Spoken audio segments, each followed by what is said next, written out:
Backpacker Radio presented by The Trek. Today is October 9th, Curious Events Day. I am your co-host, Zach Badger Davis. Sitting to my right is... Hi, I'm Juliana Chauncey, a.k.a. Chaunce. It's still a little bit of a bumpy start. Since I've added that, I don't know how it goes quite yet. We don't have the formula down. Yeah, I do think we bumped voices a second there. Yeah. When you went to say you're Zach and I went to act curious. Definitely a little bit of voice bumping. We'll figure it out. Reminders of any kind, yes, we do a Patreon episode the first Wednesday of every single month.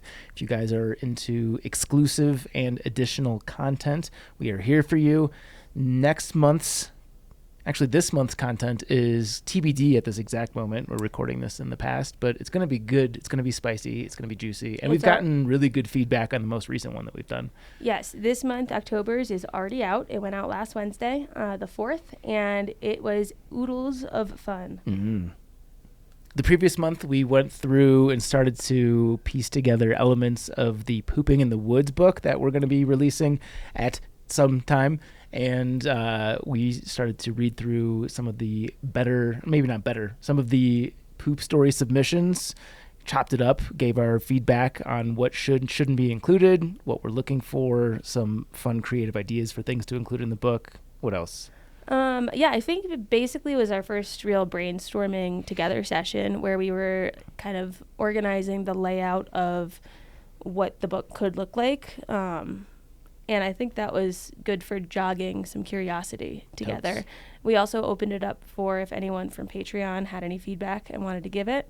Now is the perfect time because it's in progress, and we've already gotten messages on Patreon with people giving like some links to suggestions and just fun stuff that we can incorporate. Yeah, so if you guys want some additional behind-the-scenes stuff, if you want to support the show, any of that good stuff, we're very happy to have your support. And thank you to everyone who is a Patreon and all of you who listen regardless.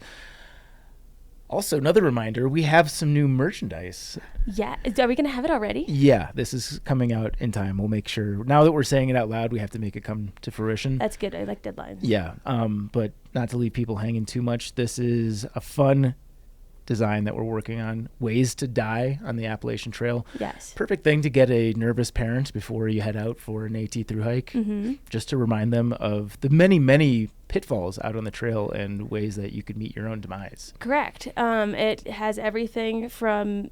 Should we tell them or should we just let them find it? Since the design is not finalized as of this recording, let's maybe hold off on that part. Okay. We will make you wonder about how you could die on the AT. Yeah. So if you would like to know how you might be able to die on the AT, you're going to have to check it out. Yeah. But the imagery, the finalized imagery, is available both through our social medias and also through the link in our show notes where you can acquire the shirt via bonfire.com. Do you want to do the Pooping in the Woods call out? Yes. Back to what we were just talking about with the story submissions for Pooping in the Woods. One way that you can help us out is submitting your story if you have one. We're going to give you a signed copy of the book. We're going to give you some stickers. We're trying to put together something cool to give whoever stories we include. But main way to see that this book comes out as quickly as possible, with an asterisk that at the bottom of the page says, and as well done as possible, is to make sure that you guys are submitting your stories if you have really good ones, because we want to make sure that we are leaving this open for long enough to gather as many quality poop stories as we can, and we want to make sure that we are, getting as many together as we can for it. So if you have one, take a minute, fill it out, let us know, and that would be super helpful to us. Yep. And two quick Trek things. One is if you are through hiking or taking a long-distance backpacking trip next year, we'd love to have you on as a blogger. All the information is available through the link in the show notes to apply to join our team. Also, if you thru-hiked the AT this year and you want to participate in our amazing AT Thru-Hiker survey, that is now available to you as well. This serves as invaluable information for future thru-hikers and those who are just generally curious about what life is like on the AT, what gear worked for you, what gear didn't, all that good stuff. Tons of valuable insights from the AT survey, which is available through the show notes. I'll say one more reminder while we're just on a slew of reminders. just a reminder that like we have a bunch of awesome advertisers on each show, and if you hear one and you like what they're selling or talking about, or you're just buying from someone and you know that they're an advertiser on our show, that is literally what keeps us running. So use the code we give, get yourself a discount using the codes that we provide, but then being able to see that these codes are being used really helps us show the ROI for what they're getting, with this advertising. So listen to the ads if you can, support the companies if you can. We are only putting people on the show that we genuinely like. So it just helps us to keep this running. Yeah. If you're going to buy from it anyway, use our code, save some money, and help out the podcast. Easy as that. I think that's pretty good for reminders. What do you think? It's more than I usually remember. Yeah. To today's amazing panel. Very excited for this one. This is the first panel that we're doing with today's panelist, a.k.a. the Trek's managing editor, a.k.a. Owen Eigenbrot. Close enough. Shit. Yeah. Brot. Yeah. That's all good. Making progress. Yeah. Brats on the brain. Yeah. To give a little bit of context, we're in the midst of recording 2 podcasts on gear-related subjects. We just did the other one. That's neither here nor there.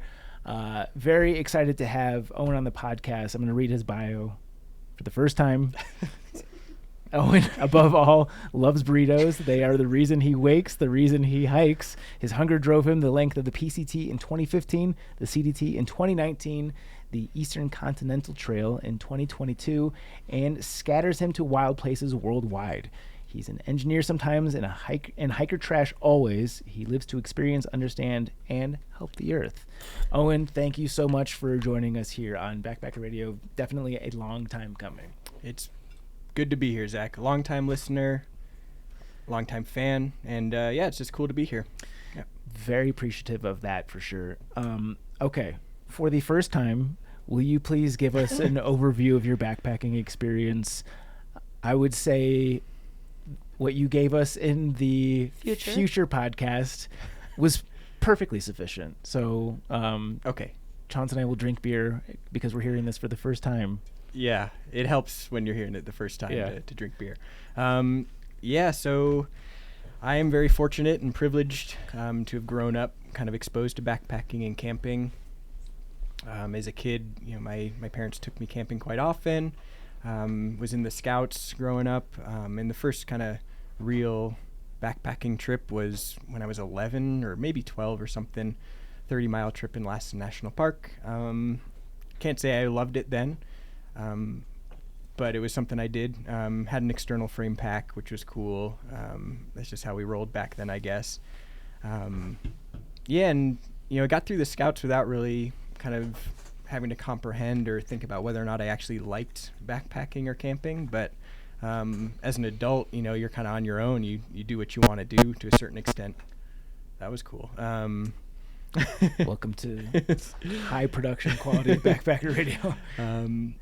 But so as an adult, I, realized that, I worked at Boy Scout camp and stuff, and then it was like the first summer or maybe second summer after that I was kind of adrift and not really planning anything myself. Like I was like, you know what, I actually miss the mountains. So it was at that point that started kind of becoming more involved in making trips happen. And it was still pretty much a Boy Scout outing. All my Boy Scout friends and my dad and some of his work friends, we all went out together as we did in the earlier years. But that's kind of when I decided, hey, I really actually like this whole thing. And I wouldn't have called it thru-hiking then. I didn't know what thru-hiking was. It was just backpacking.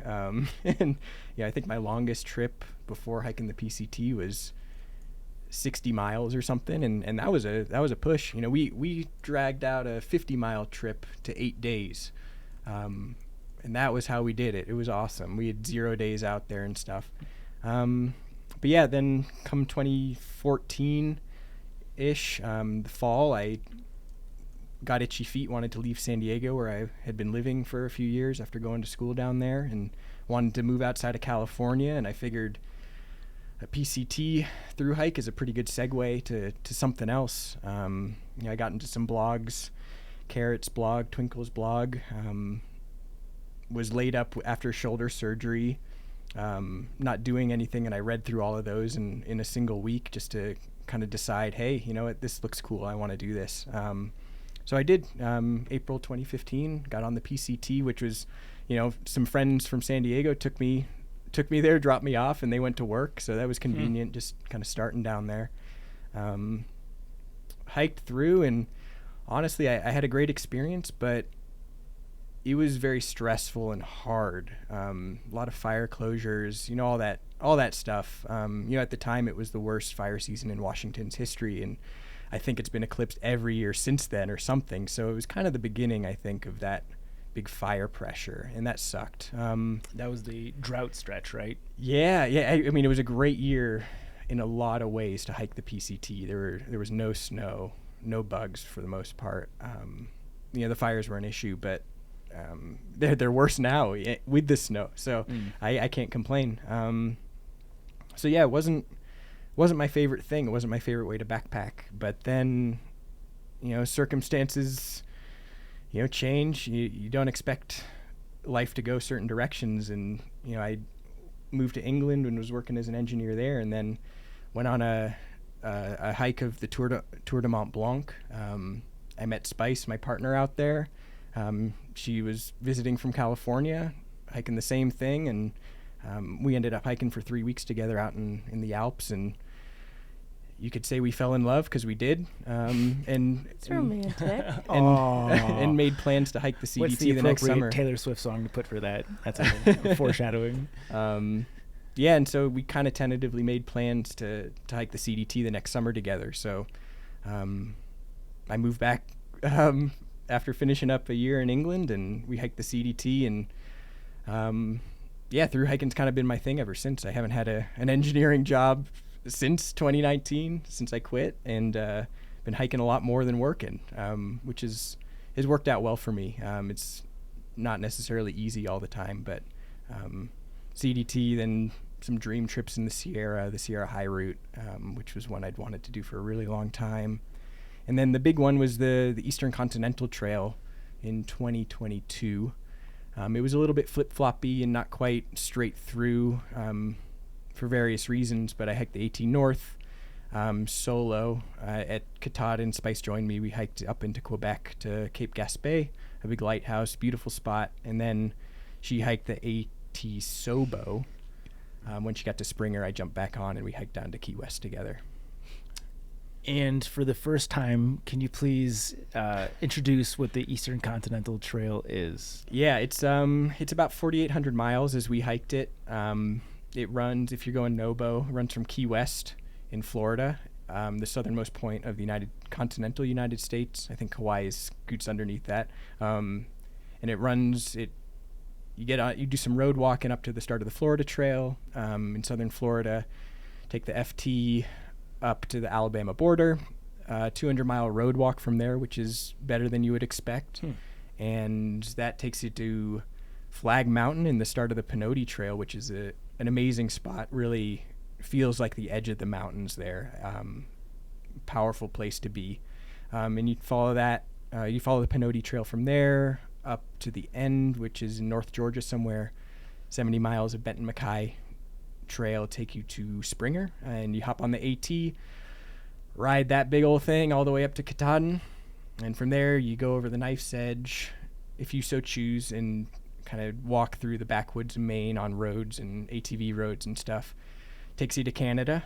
You hop over into New Brunswick, a lot of ATV roads, to Quebec, and then you kind of get like real trail again in Quebec. They have a separate sort of section of the IAT that is its own through hike in a way. I think about 400 miles or something. It rides up to the St. Lawrence River and then along the coast to the end of this peninsula, Cape Gaspé, and it's beautiful. National parks, whales, tons of moose, awesome stuff. That is awesome. Yeah. Yeah, we should do like a full-blown interview style podcast at some point. So we'll have you make the trek back from Salida again here in the future. But that is not the purpose of today's podcast. today's podcast, thank you for that intro, by the way. That was excellent. No problem. Today's podcast is on the subject of how to choose a backpack for backpacking. Sounds a little redundant. How to choose a pack for backpacking. How to choose a carrying device that goes over your back. I can't wait for when we choose the episode title for this. Yeah. Back. What about just how to choose a backpack? I mean, people know we're not talking about for school. Yeah, I think for the subject of how we're introducing it here, yes. For the title, probably not. Yeah. Yeah. Okay. Thru-Hiking. Thru-Hiking. There you go. Yeah. People love that. That's the kind of obvious one. I'm trying to make it a little bit more broad-based, but yeah, from a non-confusion standpoint, that's a good way to go. Okay, we're going to change up the formula a little bit here for how the panel works. In the past, we just do a round table. We each give a various number of pieces of advice, go back and forth, and kind of give our takes on somebody's piece of advice. We're going to do that, but that'll be at the end of the panel. To introduce the panel, we're going to go over basic concepts, features, things to look for in a good long-distance backpacking backpack. Is there anything else to... We added the note in the tent episode about, like, people can get a little too in the weeds with this stuff, that at a certain point, just getting something that is good enough will make your journey feasible and you'll be happy with it. You don't have to overthink this stuff, but this is available to you to get a foundational amount of knowledge and to just have a greater understanding of the subject if you're curious. I would actually change that a little bit. I think with a shelter or a tent, like, that's one thing. They all kind of function the same way and keep you safe. But with a backpack, as you know, like, it's a huge comfort thing. You're wearing it every day. You can't... What is a great pack for somebody else won't necessarily work for you. And I would say that even, all the stuff we're going over, comfort trumps all of it. Yeah, that's just, this is very specific to your own body, what will or will not be comfortable, and everything else, I think, it doesn't matter. A pack is designed to be comfortable. It's designed to help you carry everything comfortably, and if it's not doing that, then maybe it needs to be something else. Good thing to touch on out the gate. More important to put emphasis into choosing the right backpack than maybe a future panel that we're getting into. But neither here nor there. So let's start off on going over, again, some of the broad-based concepts of what to look for in a backpack, starting with the size. Yeah, pack size. And this, let's say this is not like volume. This is how do you size a backpack to fit your body, because torso length is different. And this is actually interesting. I worked at REI during the pandemic and did a lot of pack fittings with people, and that's a pretty enlightening experience. It's a hard job. But you can have somebody who's gigantic, or not gigantic, but taller, looks like somebody who would obviously take a large pack, but everybody's proportioned differently, and I'm a short guy, but I wear a pretty large backpack, medium to large size. I have short little legs and a pretty long torso. And it can go the other way too. You can have a really long person who has a short torso. So I guess why I'm saying this is because you can't just assume, if you're buying something on the internet, online, don't just assume that if you're a large t-shirt, you are also a large backpack. Yeah. There's measurements. We have a way to measure people and a way to match those measurements with a backpack that'll fit. So let's get into that, I guess. Yeah, that's a great intro. And yeah, we'll jump right in. So talk to us about the importance of torso size. Or how to measure. Yeah, it's pretty much what you're measuring is the distance between the iliac crest and your C7 vertebrae. Are those locations on the PCT? Oh man, this guy. All right. He's a father. You'll have to excuse him. I like that. That's good. No, the iliac crest is part of your pelvis, I think. It's kind of you help people find it by telling them to kind of rest their hands on their hips, their thumbs kind of on the top of their bone, and point your fingers towards your belly button. How do I? Kind of like like you got your finger pistols. Yeah, put them right there. You kind of find the bone and point towards your belly button a little bit. Am I supposed to feel something? No, you don't have to poke in. Just like kind of rest there. Where's the crest? It's like kind of where your thumb's sitting. Like, is there a bony thing that you can rest your thumb on there? My hips? Yeah, exactly. That's the iliac crest. So Ah. it's part of your pelvis hip structure. Okay. Okay. And so you're measuring, obviously not from your belly button up. You kind of work that line around to your back, and you measure from there up to your C7 vertebra, which is when you look down, kind of standing straight up. It's kind of the one that protrudes at the base of your neck. Oh, I found it. Yeah, it should be pretty easy to find. And so it's your torso length as far as pack sizing is concerned is that distance, usually given in inches. You know, you can have somebody at home do this for you. It's hard to do alone, gotta say. You can use a string though and measure it after the fact. But places like REI, gear shops, they probably have a way to measure this. There's like a weird little plastic thing that looks like a backpack that they put on you.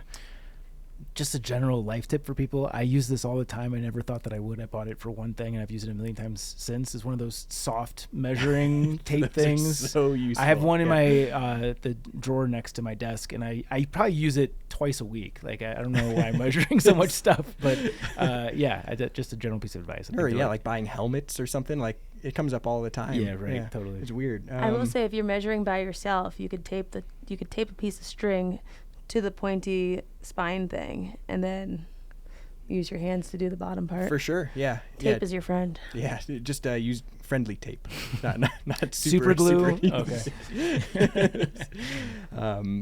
Yeah, so once you get that number, it's kind of 15 or even lower on the smaller end, and it can go up to 25 maybe. I don't know. I can't remember precisely, but I am a medium large, and I'm around 18 and a half or 19 inches, just for the people, for an example.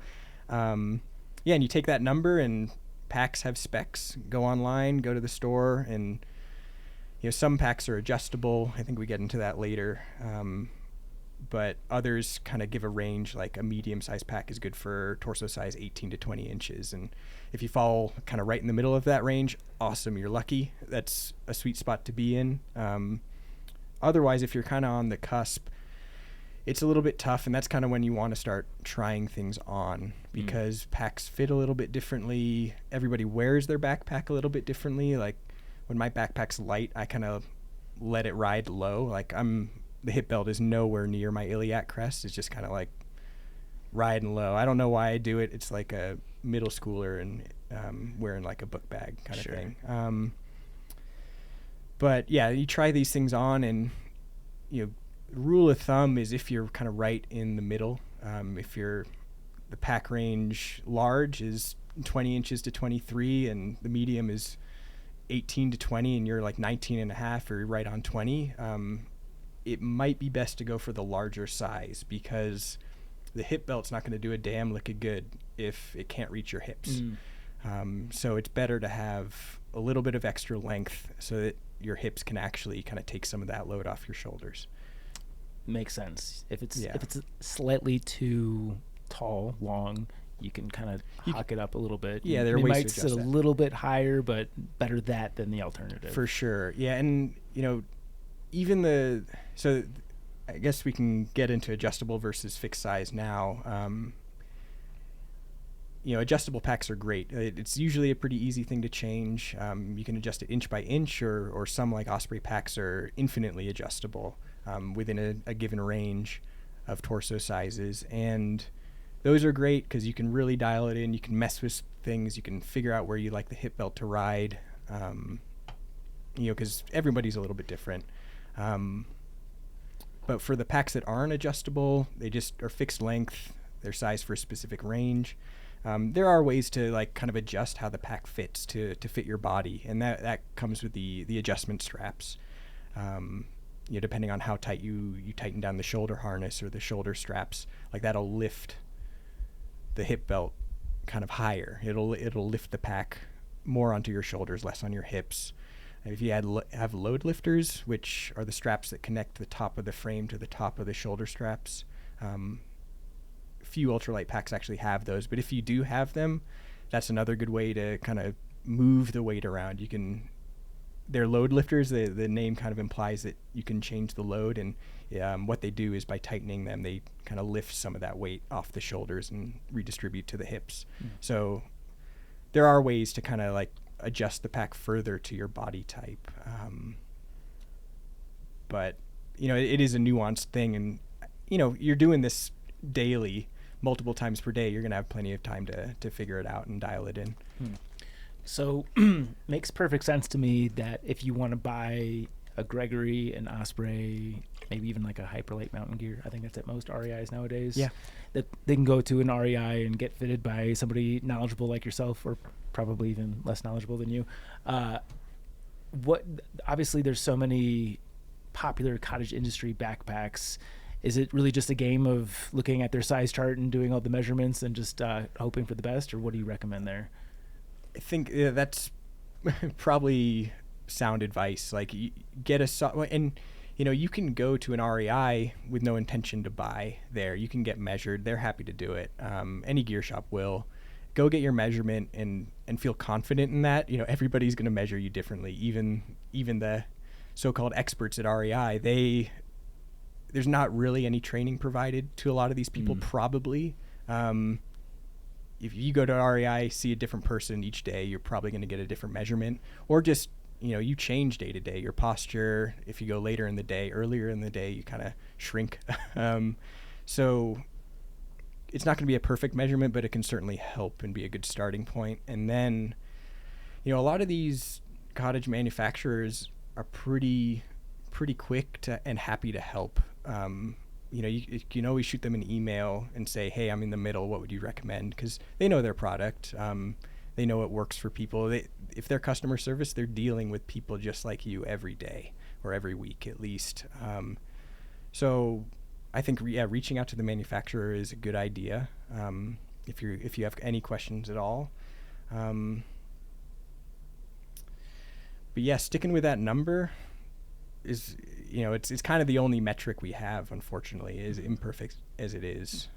I will say that, the lighter your load, the less it matters, which is why I think a lot of these ultralight or lightweight backpacks aren't adjustable. Like, it saves weight just by getting rid of the adjustable mechanism, but also when you're only carrying 20 pounds, like, it's just not as essential to have everything fit perfectly as when you're carrying 50 or 40 pounds. Yeah. Cool. Great. And we'll definitely get to more nuances with what you just said here as we go. Let's get to the next thing to consider, which is probably what a lot of people thought when I said size: volume/capacity. Yeah. Volume or capacity of a backpack is generally thought about in terms of liters, which is a measure of volume. Your classic Nalgene or Smart Water bottle, that's 1 liter. And backpacks are usually a name with a number following them. That's the model, and the number is usually the volume of the backpack. And the super small end, you have 30-liter backpacks. Those are usually frameless and for people who carry almost nothing, very experienced or very stupid. And you can get a backpack up to 65, 70, 80 liters, which obviously are huge. Like, you can fit people in those things. Like, I remember learning something about wilderness first aid, where you literally cut leg holes in your 60-liter backpack to carry someone out. Yeah. And can you imagine doing that? And that's wild. Back in my day, on the AT 2011, I remember the Balturo was a very popular pack. The Gregory. You saw lots of Balturos, and I think that was a 70-liter. 75 these 75, days. Yeah. damn. Yeah. It's crazy. Yeah. And that thing weighs, well, we'll get into this later, but I mean, you pay for that in some way. Like, a backpack that can hold that much, how do you support all that stuff? You got to build this infrastructure. You got to have a skeleton almost to hold this thing. So usually with kind of increased volume comes increased just burliness or load carrying capacity. I would say that 40 is probably as low in terms of volume as anybody with like a reasonably not crazy ultralight kit would want to go. 40 liters is small, and once you go smaller, like, I think the benefits disappear pretty rapidly. And if you're ever need to carry up to a week's worth of food, there's not much space in a 30-liter backpack, whereas you can kind of squeeze it in a 40-liter. I'm pulling up our AT Thru-Hiker survey here. I'll just read this paragraph quickly because very relevant to what you're saying. Again, keep in mind this is just one trail. It tends to have more beginners than the other two Triple Crown trails. Almost half of all hikers had a pack between 55 and 64 liters. The overall average capacity was 54 liters. For thru-hikers, the range was from 23 to 80 liters. For section hikers, 23 is very small. For section hikers, the capacities range from 26 to 70. The range and distribution of pack capacities was extremely similar between section and thru-hikers. So corroborates everything that you just said. Yeah, and I think for a lot of people, I think we get into this in the end. I don't want to blow this up, but this is my point, so I'm going to steal it now. Buy your backpack last, because you don't know what needs to fit in it until you have it all. And if you have bulky gear, you need a bulkier backpack or something that can handle that. It's going to be such a pain in the butt if you have a 40-liter Hyperlite that weighs almost nothing, but your quilt takes up 3/4 of the space. Like, that's just going to be a pain in the butt, hard to deal with. And similarly, if you've got ultralight stuff and you have a 60-liter pack, you're going to find a way to fill that pack. You're probably going to add too much food, or you'll find some luxury item. That's very common. Yeah, people will say you fill up your backpack no matter how big it is. Yeah. And it's certainly the case with me. And struggling to fit everything in a 40-liter backpack has been good for me as far as like paring down stuff. But I think 50 liters is, working at REI, I tried to steer people, weekend trip people, I tried to steer them towards 50 liters, 65 if they know they have like a super bulky tent or something like that. That's a good range, I think, in general. Yeah. Great. Perfect. I don't think anything worth adding there. Let's talk about the frame system of backpacks, or possibly lack thereof. Yeah, frames, the whole purpose of a frame in a backpack, versus, like your school backpack or like your old JanSport or something. The idea is that you are carrying more weight because you're backpacking. You're carrying your food, you're carrying your shelter, your sleeping bag, your survival stuff. And that's going to hurt your shoulders because it's heavy. So a frame, what that does is it provides a rigid kind of load path to bring weight from that backpack to your hips, and so it isn't all hanging out on your shoulders. So that can happen a couple different ways. The old school way was an external frame, which I don't know if it sounds obvious, but it's kind of a big sort of U hoop of metal tubing with fabric kind of hanging off the outside of it. And you fill up that fabric with all your stuff, and the metal frame has straps attached to it, a hip belt, shoulder straps that you strap to your body. And it's a really rigid structure. It does a very good job of kind of putting weight into your hips. Not too many people use those anymore. You do see them. Probably hipsters. I don't know if you can buy a new one anymore, if anybody's making those, but I wouldn't be surprised, honestly, if Kelty was churning out something like that. Yeah. I almost toyed with not even including that as an option to cover because they are so rare, but, it's important to know about. And it's interesting because there are some kind of crossover ones, like the Z-Pack's Arc Haul has, like the frame is visible. It is external, sort of, like the backpack fabric hangs off the outside. It, I think, functions more like a traditional internal frame, but maybe the external frame is just kind of shifted. It's just morphed a little bit. Yeah. It's different these days. So internal frame has the same goal to move weight to the hips if you want it there, and that's also usually metal of some sort. Sometimes it's carbon fiber. Sometimes it's this stuff called Delrin, which is just plastic.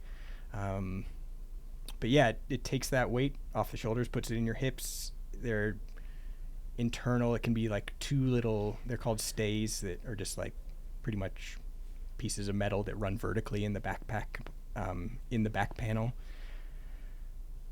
But yeah, it's pretty simple. Sometimes you have plastic frame sheets that are a little bit lighter, a little bit less load capacity. You can have horizontal crossbars, which help with heavier loads.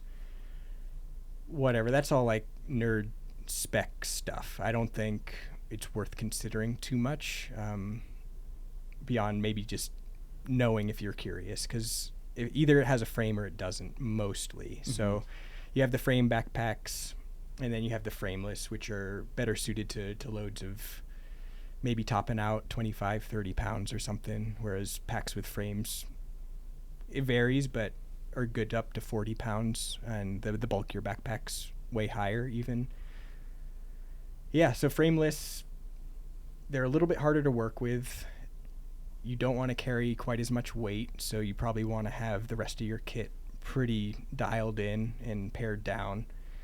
And packing them can kind of give you sort of a frame effect. Not all of them have hip belts, but a lot of them still do, and they can still be functional. If you have a foam sleeping pad, you can jam it in the back, and that kind of gives it a little bit of structure to transfer load. If you have an inflatable sleeping pad, you can fold it up, jam it in the back, get a little bit of structure there. I'm sure there are other ways to figure it out, but yeah, they're lighter weight, obviously, because you're not carrying around metal, but have their drawbacks, have their advantages. We'll obviously get to all that stuff because this all works as an ecosystem synergistically, but let's just get to the next point here. Tell me about some of the differences between a men's pack, women's pack, and then obviously a lot of the cottage industry brands just offer a unisex version. For sure, yeah, you're absolutely right. I think a lot of the lighter packs are kind of unisex, for better or worse. And my first internal frame backpack was actually a women's backpack because it fit me better. It was adjustable, and in general, women's backpacks have shorter torsos relative to the hip belt width. Somebody hopefully did their research right, and that's actually makes sense. But yeah, so usually a shorter torso in a women's backpack than a men's backpack, and sometimes, but not all the times, you have these things called S-shaped shoulder straps.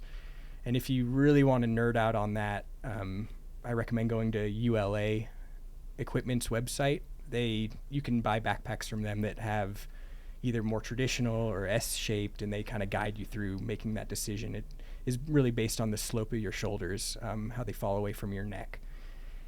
And I guess, there's probably other anatomical reasons to have an S-shaped shoulder strap on a women's backpack. Maybe they're around the bust or something. It gets out of the way a little bit more space there. I can't comment on that, and I'm not totally sure, but I can assume or at least guess that that's a reason. And unisex, I'm sure, is mostly, as most things are when they're unisex, really just men's versions. I can't imagine unisex is actually tweaked at all from a men's version.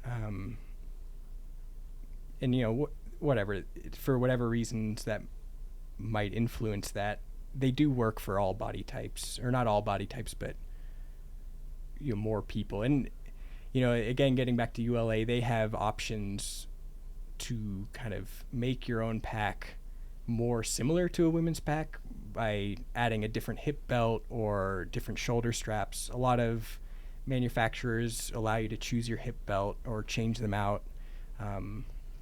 So there is maybe kind of like some crossover there, just having kind of customizability with these cottage gear manufacturer backpacks. But yeah, I think it kind of comes down to measurements and seeing what works on your body, because everybody's body is different regardless of gender. Mm-hmm. I think you covered that well. Let's talk about traditional backpack versus ultralight. I'm sure you'll just be introducing some of the concepts that we talked about outlined previously, but good to, put these things into their relative baskets. Yeah. I'll start with traditional because I think it's, I don't know, easier to put in a box, I'd say. These generally are kind of on the larger end of the volume capacity. 50 liters is usually the minimum when it comes to like an Osprey or a Gregory or an REI backpack. 50 or 55 liters. They usually have like pretty good padding and pretty robust frame systems, so they can handle quite a bit of weight. And in the case of like the Gregory Baltoro, a 75 liter backpack, those things weigh 4, 5, 6, 7 pounds themselves before you even put anything in them. And you do get something for that. They can hold a ton of stuff, a ton of weight. They have a ton of pockets to put all the stuff. They're just very complex. They have like cool little features that,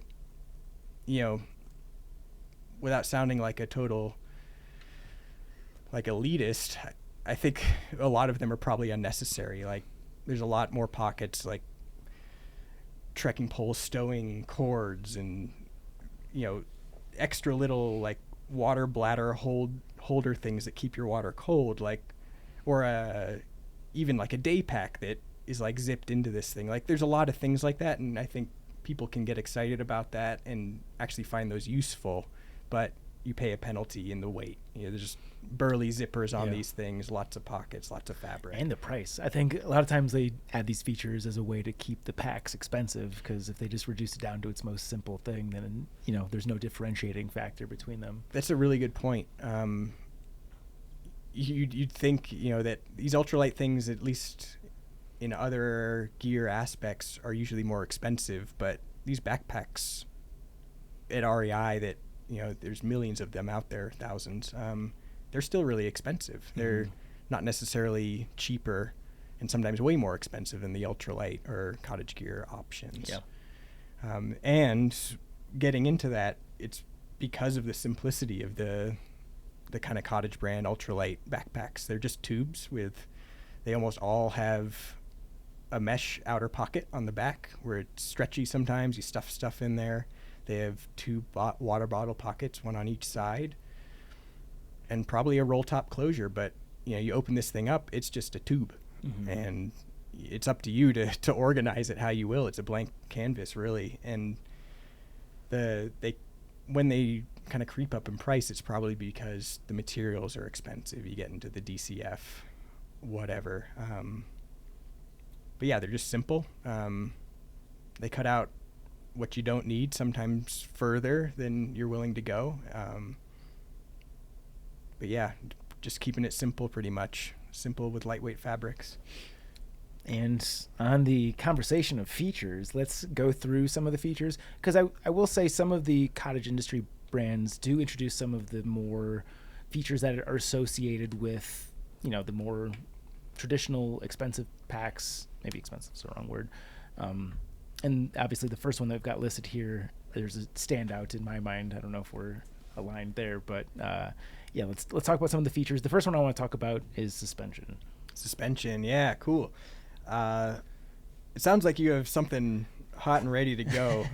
I haven't actually used this, but I've seen other people use it, and I've always been curious, and I'm intrigued by it. I think it actually makes sense, but I'll let you talk through what it is, and then we can get to Okay, so suspension in general is just kind of a way to suspend the backpack away from your body, give some airspace there. And that's usually, there's some kind of breathable mesh or something that actually touches your back or hips, and then there's air, and then there's the backpack.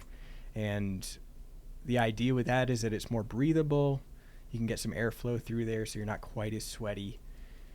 And also, it's kind of more comfortable. The one that jumps to mind is the Osprey Atmos.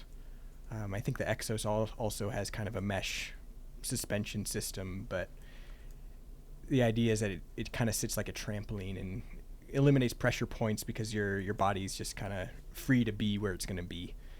And yeah, you see that, you see that in the Osprey. I'm sure there's some other more traditional brands that incorporate that. And there's also, the only one that comes to mind is the Z-Packs Arc Hall.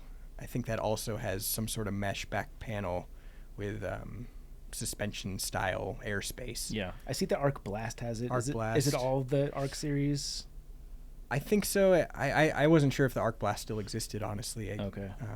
But yeah, I think it's all the same frame system. Yeah. The reason I bring this one up is because this makes perfect sense to me as someone who sweats a ton.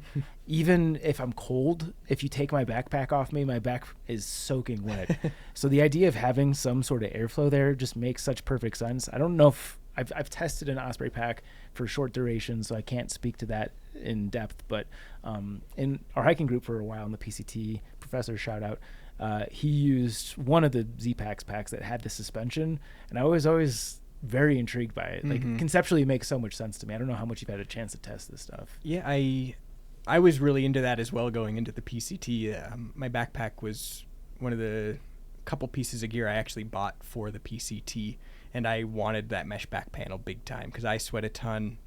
Desert in spring, like it's going to be hot. I want to carry less water. That makes sense, right? And I think it worked. You know, it's not like you feel a breeze all the time, and I definitely was still sweaty. Like maybe it reduced how much my back was sweating, but it didn't cut it out completely. And I remember other hikers with the same backpack being like, hey, this mesh doesn't work at all. And, you know, I think that's just unrealistic to think that it's going to completely eliminate back sweat. Yeah. And because I guess if you've got something trapping even your shirt, you still have your back, shirt, which isn't perfectly breathable, right. And like there's not a ton of airflow through there. You know, it's like with trail runners, every now and then you feel a breeze cut through the mesh in your trail runners, and you're like, ooh, that's nice. Yeah, but it's not all the time. Yeah, and maybe that just the angle of exposure, there's not enough cross ventilation to actually feel anything breezing through. Yeah, I kind of thought about that a lot, but it was inconclusive as far as I'm concerned. And what I hadn't thought about when looking into this stuff is that the mesh is actually a pretty heavy material. Like you think it's like has a bunch of holes in it. It's not that much, but it's, you know, it's what material is there is quite strong because it's mesh. It doesn't have, you know, strength by numbers. Yeah. So you get a heavier backpack, I think, with all this mesh, and versus like the super ultralight materials these days, just one thin layer of sil nylon or something weighs almost nothing, and now you have this kind of thicker mesh. It's just adding weight, and maybe for marginal benefit. Okay, glad to get your first person perspective on that, 'cause I've been curious and haven't tested it enough. Have you ever messed around with like loosening your shoulder straps to get that air gap? Because I've had some success with that. It's usually better on uphill when you don't need so much stability. But yeah, I haven't. If anything, I'm always tightening my shoulder straps just to try to lift the weight a little bit higher. But no, I'll play with that. Get it on your hips and loosen the shoulder straps. And it'll kind of peel back from your back a little bit, and you can get some air in there. We'll give that a shot. Yeah. Okay, let's run through these other features. I'll let you introduce this. What's next? Here we go. We got pockets. Ooh, that's a fun one. Pockets are good in the right place. So generally with a UL pack, you'll have pockets in the hip belt. Well, you'll have the main pocket, the main body of the pack, 40 liters or whatever. We went over it already, but you'll have a mesh pocket on the back, which is a great place for storing wet things like your tent, your fly sheet, wet rain jacket, maybe your poop kit, your trowel and stuff. It's just a great place to pack stuff that you need easy access to, so you don't have to like dig through this total mess of a single tube every time you stop and want something. Then you have generally the water bottle pockets on each side. Usually they can hold roughly 2 liters, 2 smart water bottles probably vertically there. And then those are kind of the minimum, I feel like. Then you start to get hip belt pockets, which are great for stashing snacks. I usually put, my bars for the day in one and collect trash in the other, or keep my sunscreen in the other, or something like that. Just nice to be able to eat on the go if you're trying to hike a lot of miles in a day. It's just sometimes you don't always want to stop to eat a bar. Good place to hold all kinds of stuff. And then you start to see more of shoulder pockets these days. A lot of people are either getting aftermarket versions that strap to the daisy chain on your shoulder strap. Good place to store a phone. A lot of these pockets are waterproof, which helps. You can keep water in them, like a runner's vest, has pockets for soft bottles, soft flasks. You can keep water there. Nice, easy on hand. Let's see, what am I missing? I think we get to these later. I know some of the newer ones like the Palante, and I think did Darwin say that his pack was using this feature, the underneath pocket? Oh, shoot. Yeah, that Hyperlite there has it. It's like Okay. a mesh pocket kind of on the bottom of the backpack, Yeah. and it's sewn pretty tightly, so you wouldn't necessarily expect it to be a pocket, except that one edge isn't sewn in. Mm-hmm. And yeah, the utility of that pocket isn't something I've totally nailed yet. I think people keep food there. Or food trash. Or food trash. that's- Yeah, there's like a little way to poke trash in one side and a big pocket, a big opening on the other to like grab stuff out of there. Yeah, so that's another option. It's not one I'm totally sold on yet. Yeah. But, it's kind of fun. It's cool. Yeah. It probably gets thrashed pretty easily because it's on the bottom of your backpack, but we'll see. Yeah, and then I guess I'll just jump a little bit down the list here and we can hop back up. But you also have brains, or the top pocket, the thing that goes on top of a backpack. It is sometimes removable. There's usually a zipper pocket in there. It just kind of like covers the top of your backpack, and that can be a really handy place to keep a map. That's what I used to do. Keep my map, keep my flashlight in there. It's kind of a shoulder stretch, but you can get in there with your backpack on if you have reasonable flexibility. Yeah, and I think that's kind of it for pockets. Am I missing any? Sounds like all of them to me. Yeah. No. I mean, there's internal pockets. There's sleeves for your water Yeah. bladder if you want that. You can add as many pockets anywhere, but those ones are kind of like the ones you see even on the kind of more pared down ultralight packs. Yeah. I think that was one of the things you said about pockets that I think is most beneficial, is that you can always add pockets. There's a lot of aftermarket shoulder strap pockets you can add. I've seen companies that sell hip belt pockets that you can put on a hip belt that doesn't have them. So you can kind of customize your pockets the way that you want, should you get something that doesn't have the exact pockets that you like. Yeah. And also worth mentioning, fanny packs are pretty popular. I love my fanny pack. Yeah. I can't go without it. It's a pocket that's not attached to your backpack, but functionally does the same thing. But I just want to double down on a point that you brought up, was like, especially with the cottage industry packs, it's awesome to have that big exterior pocket, because I think that's something, and maybe the traditional backpacks are catching up to this now. I don't know. It's been a minute since I've used a new one.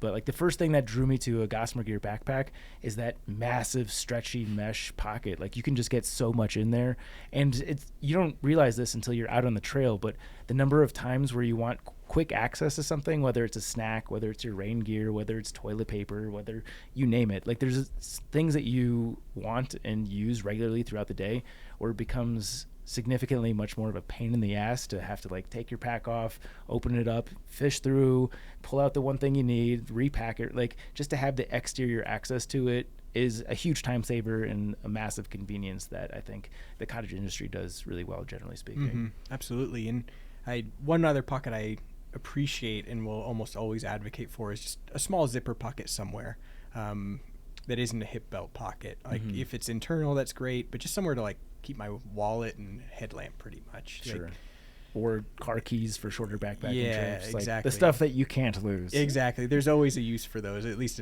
for me. Yeah. So I like those a lot. Yeah. Cool. Yeah, let's get to this next one. Hip belt. Okay, cool. Well, there's not a whole lot to say. Maybe I'm missing something here, but it's the thing that it's like the padded harness that kind of wraps around your hips. You want it to center on that iliac crest, the top of your pelvis. Really hug that well. That can help prevent kind of pressure points or pinch points or excessive chafing if you have a nice even pressure on that area. And these they come in so many different shapes and sizes. you'd think that by now we would know how to make like a perfect hip belt.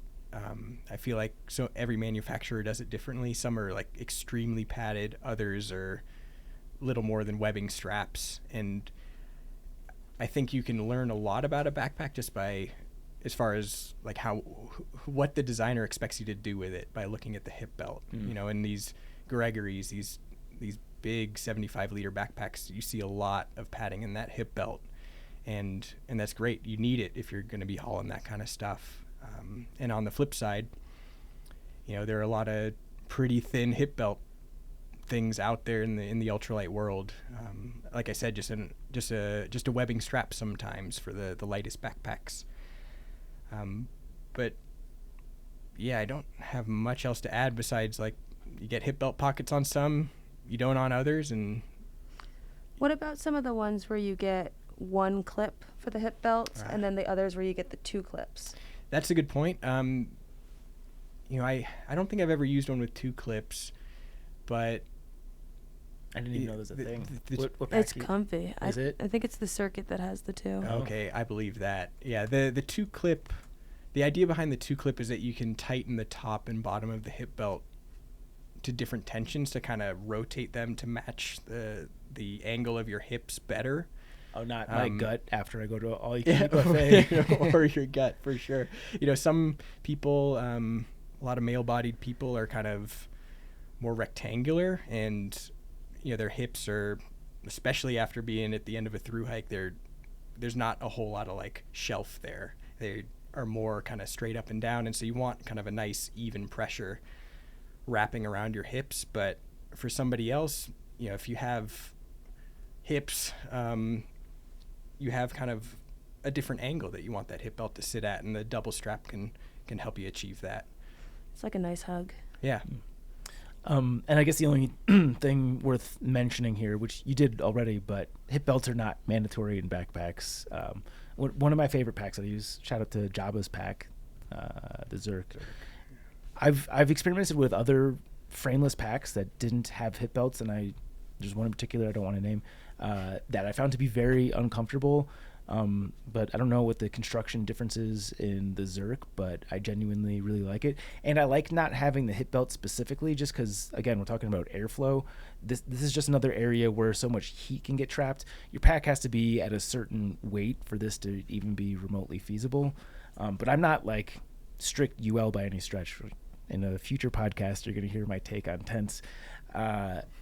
But I am definitely a fan of the hip beltless backpacks. Even on the PCT, I use a Gossamer Gear pack that has a hip belt that's removable, and I removed it, and I used the fanny pack instead. So I wish I could give you a more scientific reason for why I like it. I suspect it's the airflow and just an area that's trapping less heat. I also like the freedom of not feeling like it's all one unit, but like my hips can move somewhat independently of the pack. But just another consideration.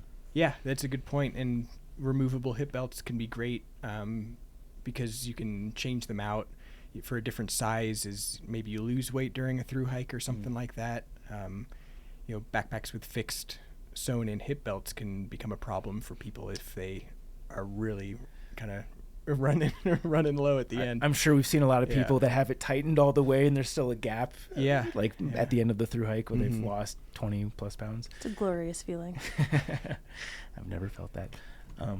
Cool. I think that's all we need to say about hip belts. Let's talk about what is an extension collar. Extension collar. It's a little bit confusing for sure. Like these roll top closure backpacks, you know, another way to think about it is like a dry bag. You kind of roll them down and then clip them to close, and the extension collar is the part of that kind of tube of fabric that when it's open is like towering over your head, like above your shoulders pretty much. And depending on the manufacturer, this is where volume can sometimes become frustrating to understand. Everybody sort of rates their volume differently, it seems like. Sometimes they include that extension collar, other times they do not. Sometimes they include the external pocket, sometimes they don't. And so the extension collar is kind of like bonus space. If for most of your through hike, a 40-liter backpack's doing just fine. It's always rolled down to kind of shoulder height. You're doing great with that, but hey, now you have like a 7-day food carry or something. Oh no, what am I going to do? Well, the extension collar's got you covered. You just have more space there. You just don't cinch it down quite as tightly. And I think that's pretty much what it's for. I think it's a minimal weight penalty to kind of add that utility on. So I think most backpack manufacturers have some sort of extension collar. I think you summed that up perfectly. And we probably should have ordered these differently, but the next one here probably should have come before the last one, but I'll let you take it. Yeah, roll top. This is the closure style. So if the main pocket, there's a couple different ways you can close the darn thing. The first one is the roll top. As we discussed, it's kind of like a dry bag. You just roll it down, clip it. Sometimes it clips. Oh boy. Sometimes it clips to itself. There's a better way to explain this. Other times it kind of clips down around the water bottle pockets, kind of like you get more compression that way, I suppose. I don't know how else to describe the alternative to that. Do you have two variations of that here? Durston. I mean, this will be good plug for the YouTube. If you guys want to see what we're talking about, head on over to YouTube and Google Backpacker Radio or go to the show notes. So the Durston Kakwa, this is the extension collar. You roll it down, and then it clips kind of to itself there. That's like your classic dry bag, I suppose. Yeah. I remember the first time I used a Gossamer gear pack, I did that, and that's not the way that it closed. Well, it's nice when you have that option, because this one doesn't have that option. Well, I'll get to that later. And this is a Hyperlight Unbound something or other. There you go. Extension collar. You roll it down and wait. I'm not doing that. You can do that with this pack. It's awesome. But then the alternative is you clip it here. Yeah. I like that way. That's the way I like to do agree mine. with Chance on that for sure. Because then you can pull them and you can kind of like when you have your sleeping bag or things that could get smaller because they're puffy, when you pull down the sides, it kind of compresses everything, which I like. For sure. Is there an advantage to the other way aside from the minimal weight saving of not having the extra clip? Not that I'm aware of. Okay. And, Dan Durston, who thinks a lot about gear, probably more than anybody, said it was kind of a toss-up when he was deciding on that pack. And, I know which I prefer, but I guess he doesn't have a strong opinion either way. Yeah. And are you aligned with Chance and I in terms of... Oh, I love that. Yeah, I love the side compression thing, being able to really cinch it down. I think it's a cleaner look. Yeah. And not to backtrack, but of the features that we've mentioned, are there any stark differences between the packs? I know this will be very relevant when we get to the material part of that coming up here, but I'm just wondering if any of these other features are worth doing like a visual display. This one has shoulder pockets built in. You don't always get that. The Durston here has mesh on the shoulders, which, if you don't like them, you can cut them off for, whatever. Doesn't matter. I've yet to meet the person that doesn't like those big shoulder pockets. For sure. Yeah. They're awesome. And you're seeing them more now these days. Totally. It's great. Yeah. This one has a weird kind of quick pocket on the side here, which is kind of nice. I never really like this, the bottom pocket, never really used it to full effect. But an interesting thought. Classic mesh. This isn't stretchy mesh. It's more durable. But it works. That's an interesting thing to note because, my stretchy mesh, all those backpacks The eventually Gossamer gear, wear holes in them. Yeah, they can hold so much, but they do wear out. That stretch costs you durability. Yeah.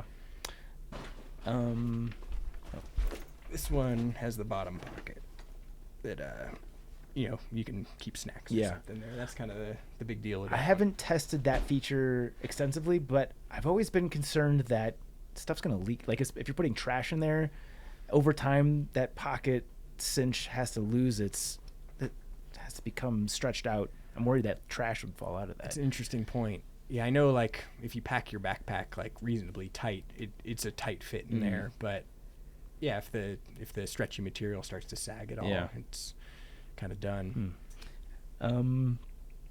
Okay, this will be important. Maybe we do this as a last feature to mention because it'll tie in very well with materials.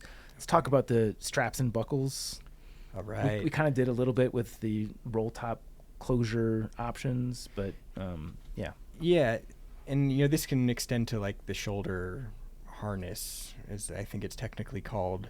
You have the shoulder harness, you have the hip belt, and then usually you have some kind of compression strap on the side to, I guess the purpose of that is when you don't have a fully loaded pack, you can still kind of keep it tight, things from moving around, so you're more stable, keep it closer to your body, which is helpful just in feeling it on your shoulders.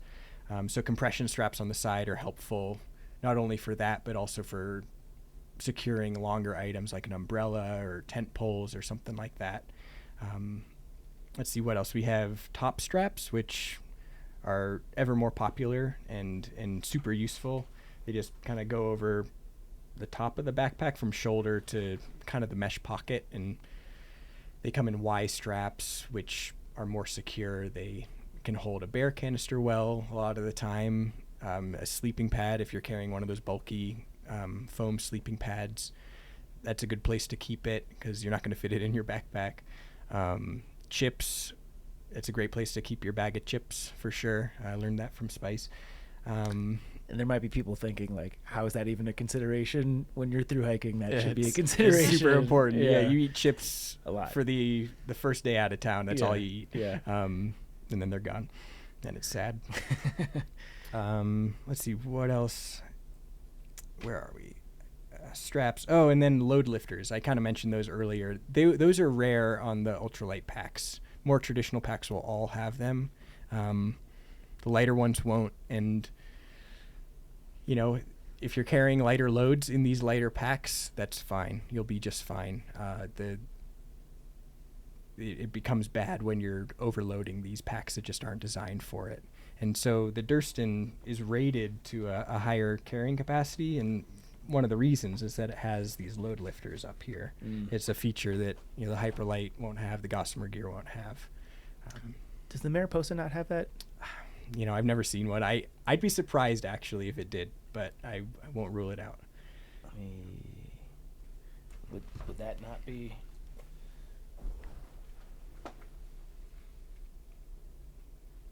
Man, I don't know. It looks pretty close actually. It could be. It could be a load lifter. Yeah.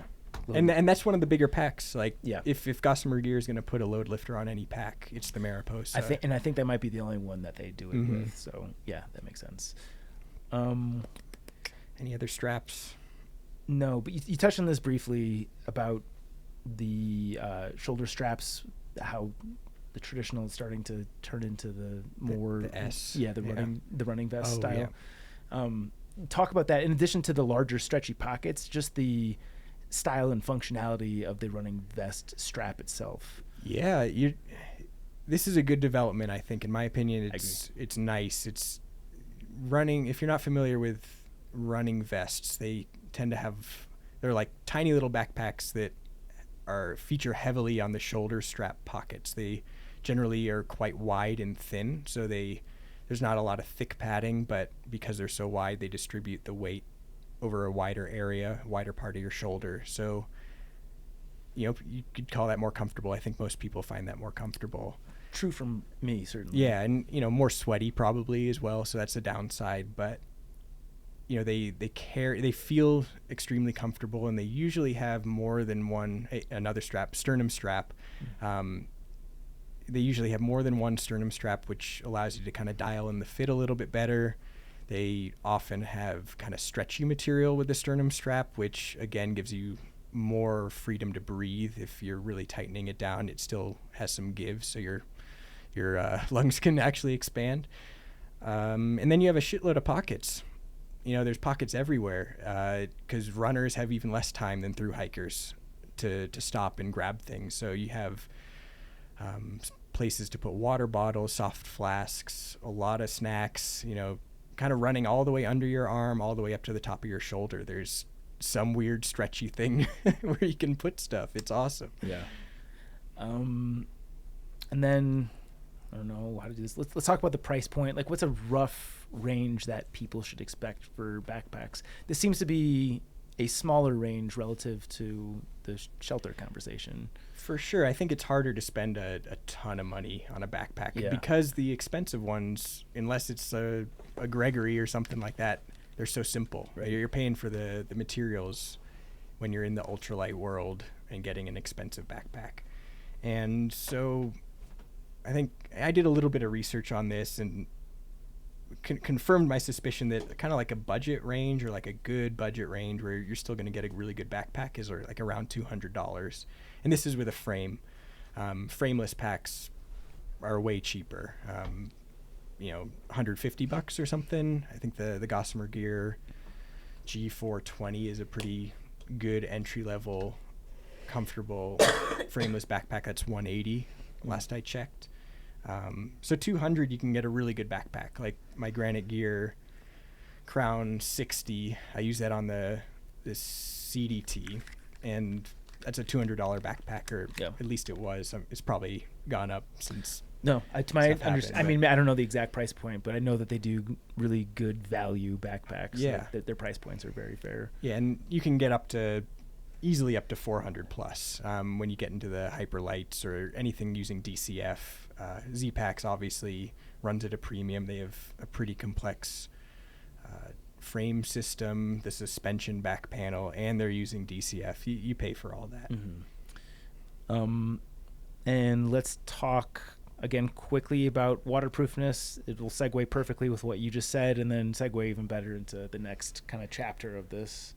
Yeah, waterproofness, it's kind of comes down to materials. So you make a backpack out of a few materials, and some of them are waterproof, others aren't.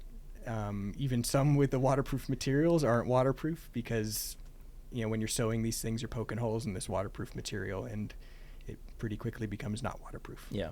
So you've got at least one DCF pack. Do you use a pack liner? I use a pack liner. I use a pack liner all the time. Mm-hmm. And an alternative to pack liners is the pack cover, obviously. Mm-hmm. They serve the same purpose, but regardless of which one you prefer, I would recommend, even with a waterproof backpack or quote-unquote waterproof backpack, using some sort of added protection. Yeah. The Ultra, this is Ultra, we'll get into that, but it's a waterproof fabric.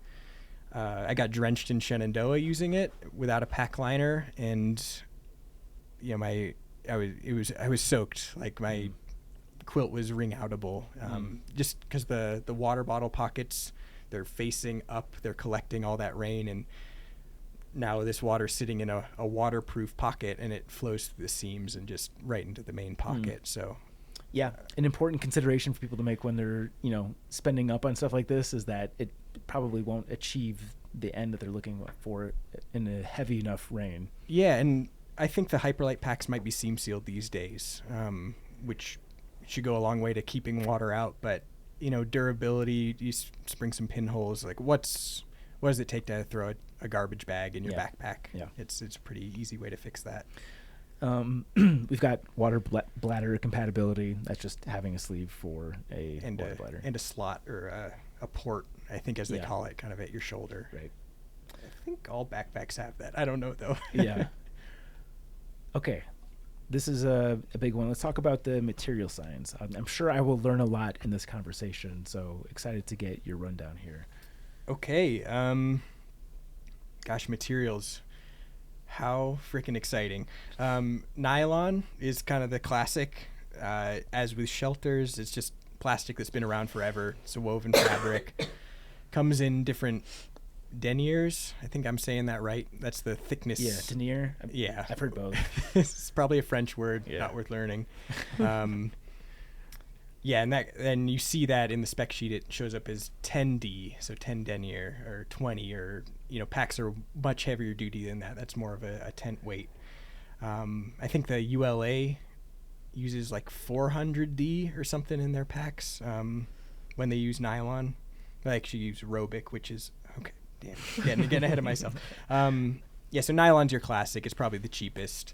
It can be treated to be water resistant, waterproof. It can be super lightweight, easy to sew, cheap. your big box stores are going to sell stuff made out of nylon. Depending on the thickness, it can either be super durable or completely flimsy. It comes down to that construction. Is it thick thread?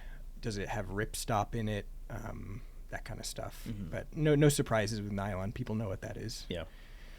But then the next one, you get into Robic, which is also nylon, but it's just I think at a molecular level or something, it's stronger. I couldn't figure out exactly what makes it stronger, but it's more durable, stronger, costs a little bit more, but it's still cheap, as far as pack fabrics go. It's just still nylon, still readily available, easy to work with. So I think all of Gossamer gear packs are made with Robic. The Granite gear uses Robic.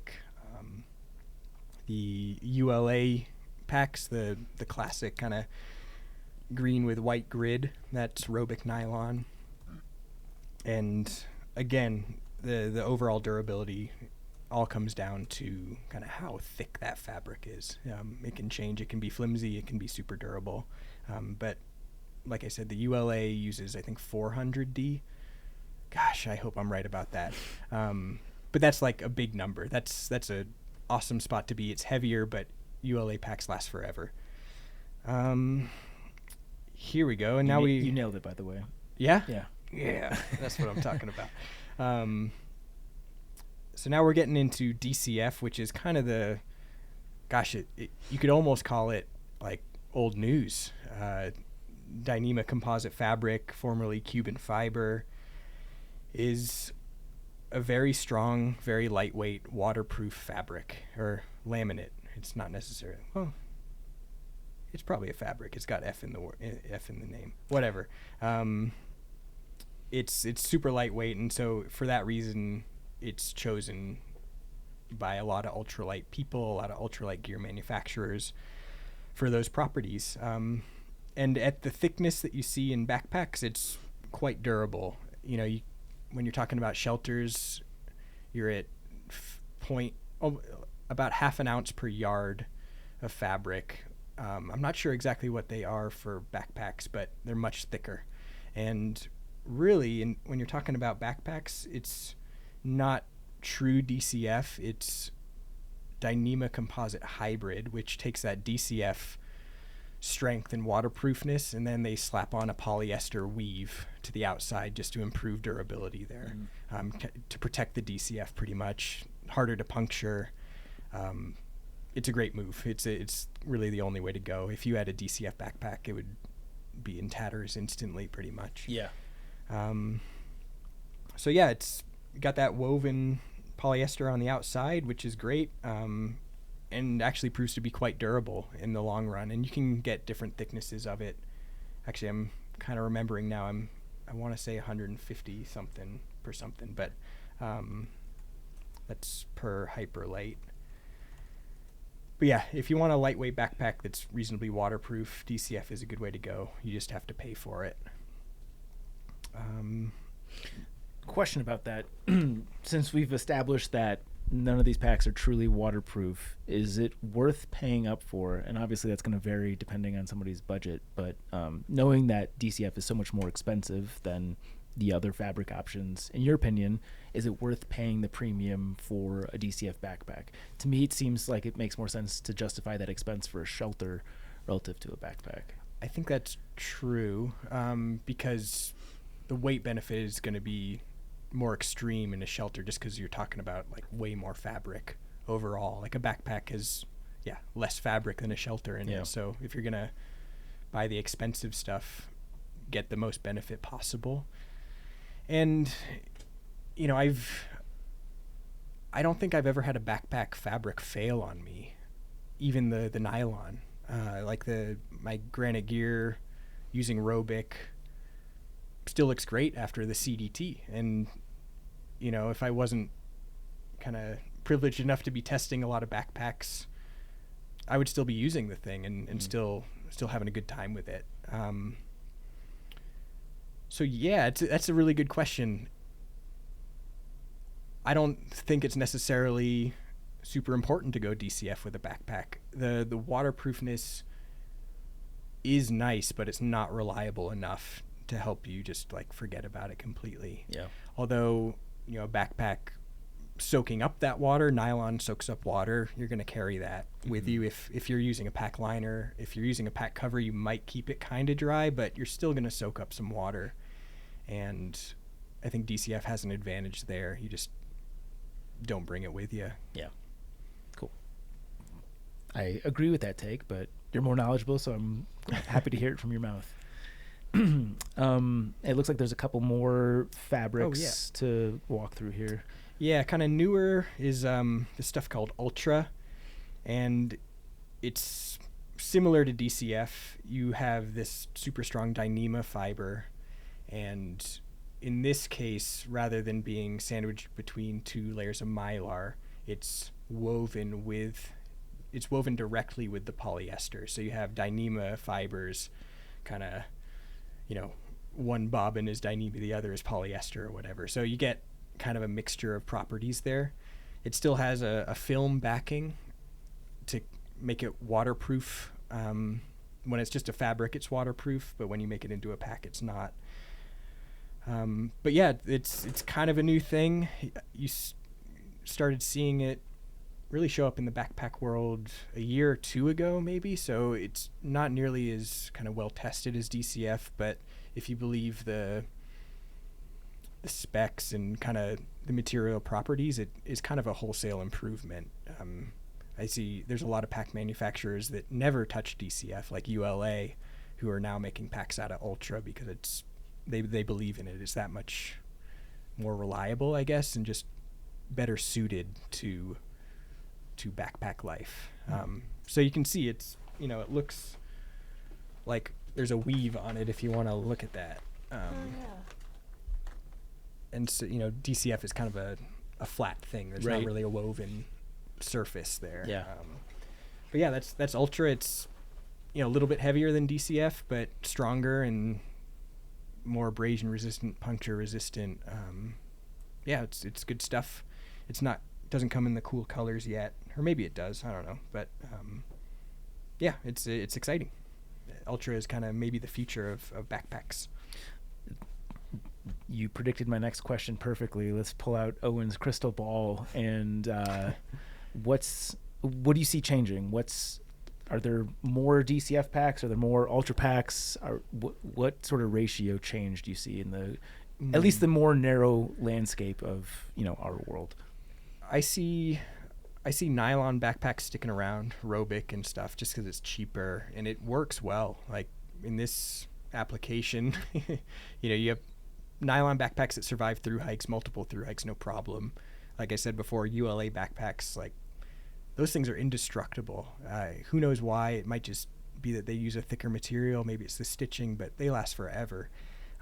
So there's not really a need for more durable backpack fabric. You know, DCF is lighter, but it's imperfect. You know, it can delaminate. It's, you know, it's not totally waterproof. You get pinholes in it. It's way more expensive, and so Ultra fixes some of those things. I can definitely see more backpacks made with Ultra versus DCF, but I don't see Ultra kind of taking a share of nylon or Robic. I think Ultra and DCF are kind of or DCH are in direct competition. And I think that's where it's going to play out. And I don't see the market share changing. You know, everybody wants a cheap nylon backpack. That market's not changing. The people who want to pay a ton of money for this fancy fabric, they're not going anywhere either. They're just going to buy Ultra instead of DCH. Cool. That's perfect. Do you want to get into these other weird ones, or we can skip over those? How to pack a backpack. I think that's too big of a conversation to break down. That could be its own panel. Yeah, that could be its own panel for sure. Bare canister compatibility. I guess it's largely tied to the capacity and some of the straps that you're talking about. I think you covered that well enough. Yeah, some backpacks fit a bare canister horizontally. I've never owned one that could, but people talk about it. Yeah. I'm not sure there's necessarily a huge benefit to that, but you know, if you're putting a bare canister vertically in your backpack, knowing how to pack it well will help it feel good. Otherwise, it's just a hard barrel on your back that sucks all day because it's just poking on your spine. So, packing it well to kind of remove, like push it away from your pack, or like give it some padding with your puffy or something like that can be kind of make or break, I feel like. And then you can always strap it to the top of your backpack instead with that handy dandy top strap. Yeah. Cool. Well, let's jump into our specific advice portion of this. Oh, and I know you already covered your big one, so I'll start and we'll go from there. But my take is, of the big three, so your shelter, your backpack, your sleeping bag, or quilt, this is the one that I'm the least concerned with about the overall weight. And a lot of that has to do with some of the lighter packs that I've tested with what I was carried so much more uncomfortably that the difference in weight didn't nearly account for my overall satisfaction and comfort hauling the stuff. I still use some fairly heavy packs. I still use the Gossamer Gear Mariposa, which I don't think anyone would describe as necessarily a heavy pack, but in the ultralight context, it's certainly on the much heavier end. And kind of foreshadowing of upcoming point, but it's just that's not one that I think people should get too narrow-minded about the overall weight of the thing. It matters to a certain point. You don't want to carry an 8-pound Balturo if you're only carrying 40 liters worth of stuff, but don't just go for the lightest backpack possible, especially if the rest of your stuff isn't very ultralight. I'm going to do mine after yours and jump the line, just because what I want to comment on yours is mine, which is like agreeing with you that if you have a lighter pack, like if you have a pack that's too light, it can feel like you're carrying more weight than you are if it's not carrying the weight that you have well. So you might think you're saving weight by getting a lighter pack, but if it's not carrying your weight well, it could feel heavier for you than had you gotten a heavier pack that carries the weight well. So mine kind of, it's a different realm of Owen's, where his was consider the bulk of things, and he'll get into that, but mine is consider the weight, because all these packs are going to have a weight range that they can bear comfortably. And if you have a pack that you could fit everything in, like think about, you could take a 40-liter pack and pack it full of bricks. It's not going to carry comfortably. So you want to know how much all your stuff weighs that's going to go into it, so that you can make sure that you're getting something that can bear that weight comfortably, so that you're comfortable carrying it for those long stretches day after day after day. Yeah. I think that parlays perfectly with Owen's original point of get the other stuff first so you know what that weight is. Because do all the manufacturers list what the suggested carrying weight is? I think most do. Okay. I think I would expect to see that. Yeah. On the spec sheet or the website for sure. Cool. And usually it's, with ultralight packs, it falls, you see 30 or 35 pounds a lot. Frameless packs are 20, 25. And then, others. I've never seen one that said like 80 pounds. I don't think they go that high. I think no one is claiming to carry that comfortably, because it's not going to be comfortable. I'm sorry. I don't care what pack you have. It's going to be heavy. I think your guys' 2 points marry perfectly together. So, Owen, you're up, and this will be your second point. Yeah. We kind of touched on this before, but I highly recommend using a pack liner of some sort.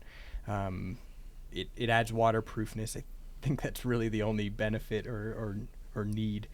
But you can get these pretty cheaply. You can use a trash compactor bag, or I've heard them referred to as contractor bags. They're just essentially... So those are actually different trash bags, and I think I bought one assuming I was getting the other, and I can tell you that it works great. The contractor bags are awesome. Okay. But I think generally for the backpacking context, it's the trash compactor bag.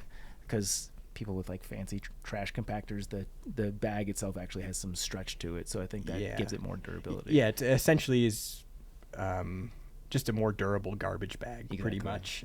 So it can last the length of a full through hike, no problem, if you're kind of careful with it and not poking your fingers through it.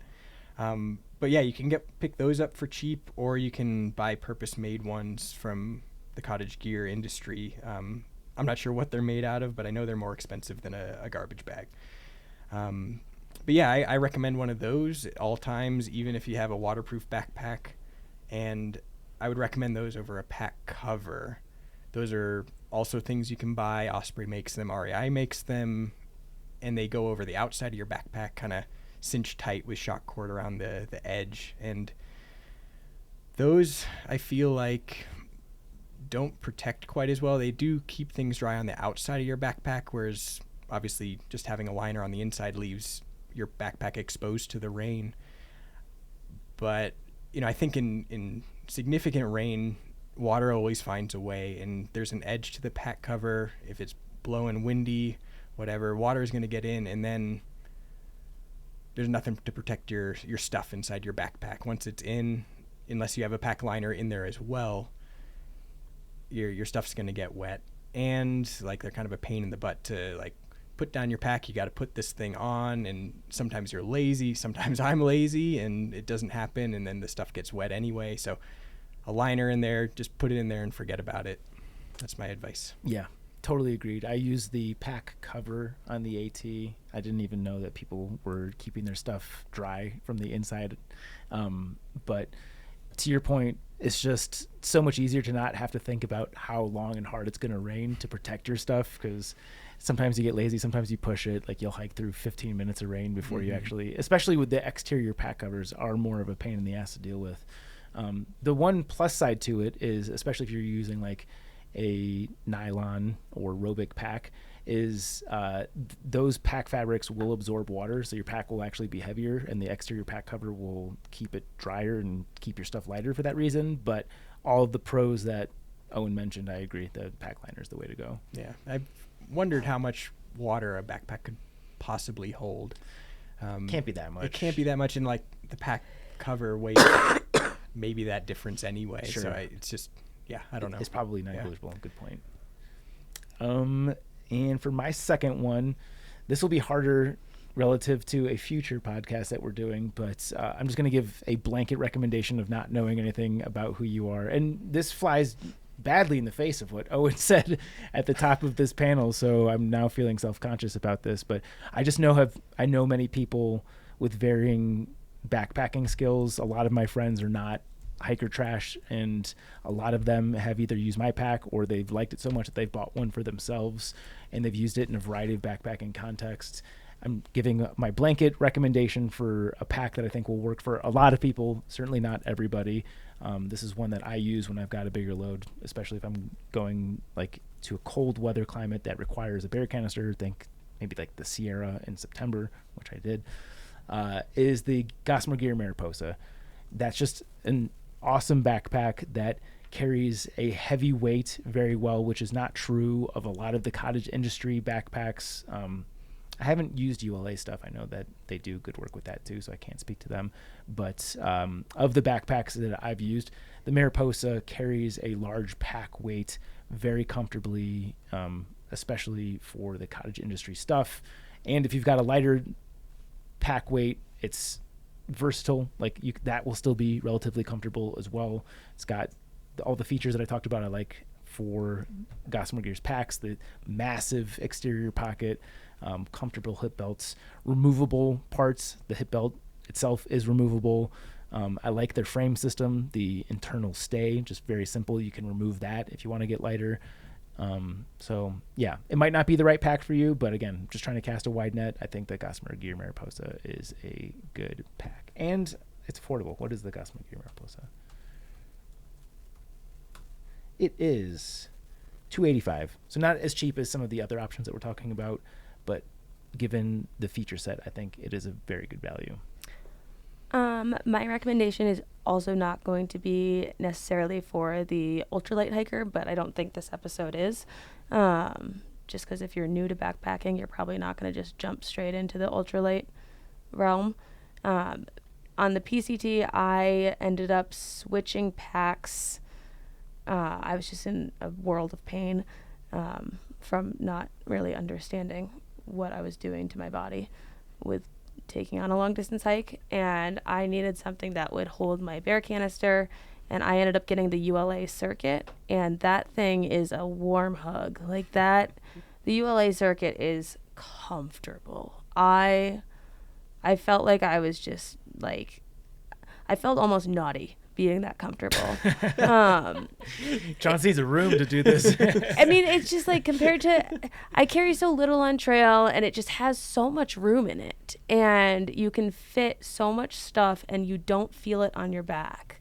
Like the amount of stuff when I would change it in my frameless pack, like in my MLD pack, when I was adding my bear canister and stuff, I could feel it, and it got heavy. It got past the weight bearing load, and it was uncomfortable. And so I needed to look for something different. And when I got the Circuit, it was just like, I didn't notice the difference of everything I was adding the way I did with an ultralight backpack. And for me, it was great. It was exactly what I needed. And I think if you're starting to backpack and you want something that's going to be super comfortable that you can use with a bear canister, without a bear canister, with a lot of stuff, with maybe not as much stuff, it's just a great pack. I love it. Yeah. 68 liters. It's a big boy. The Circuit or the Circuit, yeah. That's what it says on the website. 68? It's 40 liter. ULA is one of those weird ones. It breaks it down lower down on the spec page, but it's 40 liters internal, and then they add on all the external. Okay, pocket. I was going to say, there's no way I would have bought that. Yeah. Got it. Yeah, and it's still reasonably lightweight. Like, as you say, it carries a lot, but it's, I think, 37 ounces or something in the nylon version, and you can get lighter if you get it in ultra. So it's a good one. Have heard nothing but great things about this pack. And It's got big hip pockets too, which is interesting. Yeah.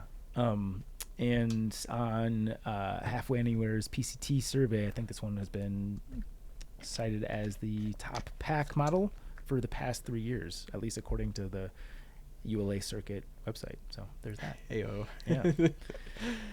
Cool. Yeah, that's it. That's all of our advice. You're welcome. Yeah, nothing else to add here. If we missed something or you've got a contrarian view or whatever, please let us know at podcast@thetrek.co. Gonna push the button. To the Trek propaganda portion of today's show. This one is sort of an odd call out because it won't make any sense audibly. Well, it'll make sense, but it won't serve you much value audibly. But we are in the midst of our series where we share the photos of those who have completed the Appalachian Trail. As of this recording, we're through the first 4 editions of it. I'm calling this out not because I think it makes for good audio content, more so to let you know that this is available on the website if you want to see the glory on the faces of those who've recently completed their half-year backpacking trip. It is a very special occasion to hit that sign at Katahdin or Springer Mountain or wherever it might be in the middle of the trail if you flip-flopped. And if you thru-hiked this year and you'd like to have your finished photo featured on the website, that will be available to you through the link in the show notes. And I should give a shout out to Kendra Slaughter, who is the one who ringleads this. So Kendra is awesome, and that's all I have to say about that. Okay, let's get to the question of the day. This is one I had we could have done a Triple Crown for this. We could have easily. Yeah, but we're going to have to stick with one. What is the strangest health fad? The problem is I don't know a lot of like the official names for this stuff, but I've got an easy 3. Okay. There's one I've been We're seeing. doing a mini Triple Crown right now? I was just gonna rattle through quick, but okay. we could. I've seen there's something about like something that's good for your face with like blood on your face. Do you ever see that stuff where they're like, I don't know if they're needling the face, I have a feeling yours are going to be better than mine because girls do really crazy shit, especially when it comes to skincare. I can't even look at the photos. Yeah. I don't know, and the problem is I can't look at the photos, so I don't stay around long enough to learn what's actually happening. Yeah. But I know there's something to do with blood on your face that has some sort of health benefit, and I don't know if it's your blood or a different blood or how they're getting the blood onto your face. But I've seen some variation of that really just disturbs me. Yeah. Another one, people eating their placentas. I mean, honestly, that's a funny Freudian slip because they are getting some sort of a placebo effect from it, I think. You don't think it's real? Well, so they actually have done research on it, and it's come back very inconclusive. I think the best evidence to support it is that other species do it, especially dogs do this. So it is intuitive to them, but there's no human research to support that having any benefit. I do have a friend who's done it, though. I'll put an asterisk. It's less weird for the people that I know you can send it out in a service now, like ship out your placenta and have it come back in Like pill capsules, format. yeah. That's less weird than, Kim K serving it or whichever Kardashian served it up at dinner and didn't tell anyone what it was. I'm surprised they didn't try to turn that into some money-making opportunity. I mean, it was on their show. It absolutely was. But, yeah. Did Jenna eat her placenta? No. And I never considered it. I kind of considered it because one of my friends did it, and I thought it was funny more than anything like that. So I wanted to do it for the camaraderie and comedy of it. But when push came to shove, it was like, nah, I never really considered it. If Jenna were to eat her placenta, would you take a bite? Yeah. What's the grossest thing you've ever taken a bite of? Not much. You know me with the eggs. I'm not. True. Food is where I draw the line. Yeah. I barely like normal foods. We were in Mexico, and they have I talked about this? Scorpion shots? Ew. No, you haven't. Yeah. They serve you on a plate, I think it's like a pickled full, or not live, a full scorpion. I'm gonna throw up. Yeah. And me and a handful of friends did this, and I had by far and away the worst reaction. Like, other people ate the entire thing and took it down like a champ. I took one bite and was like a very embarrassing. If you would just freeze framed me spitting out the scorpion, that would be the most embarrassing meme for me of all time. Ugh. Yeah, see, I studied abroad in Thailand, and so on like Khao San Road and all these different like clubbing streets, they'd have like scorpions on skewers, or they'd have stands with crickets and all different kinds of bugs that you could eat.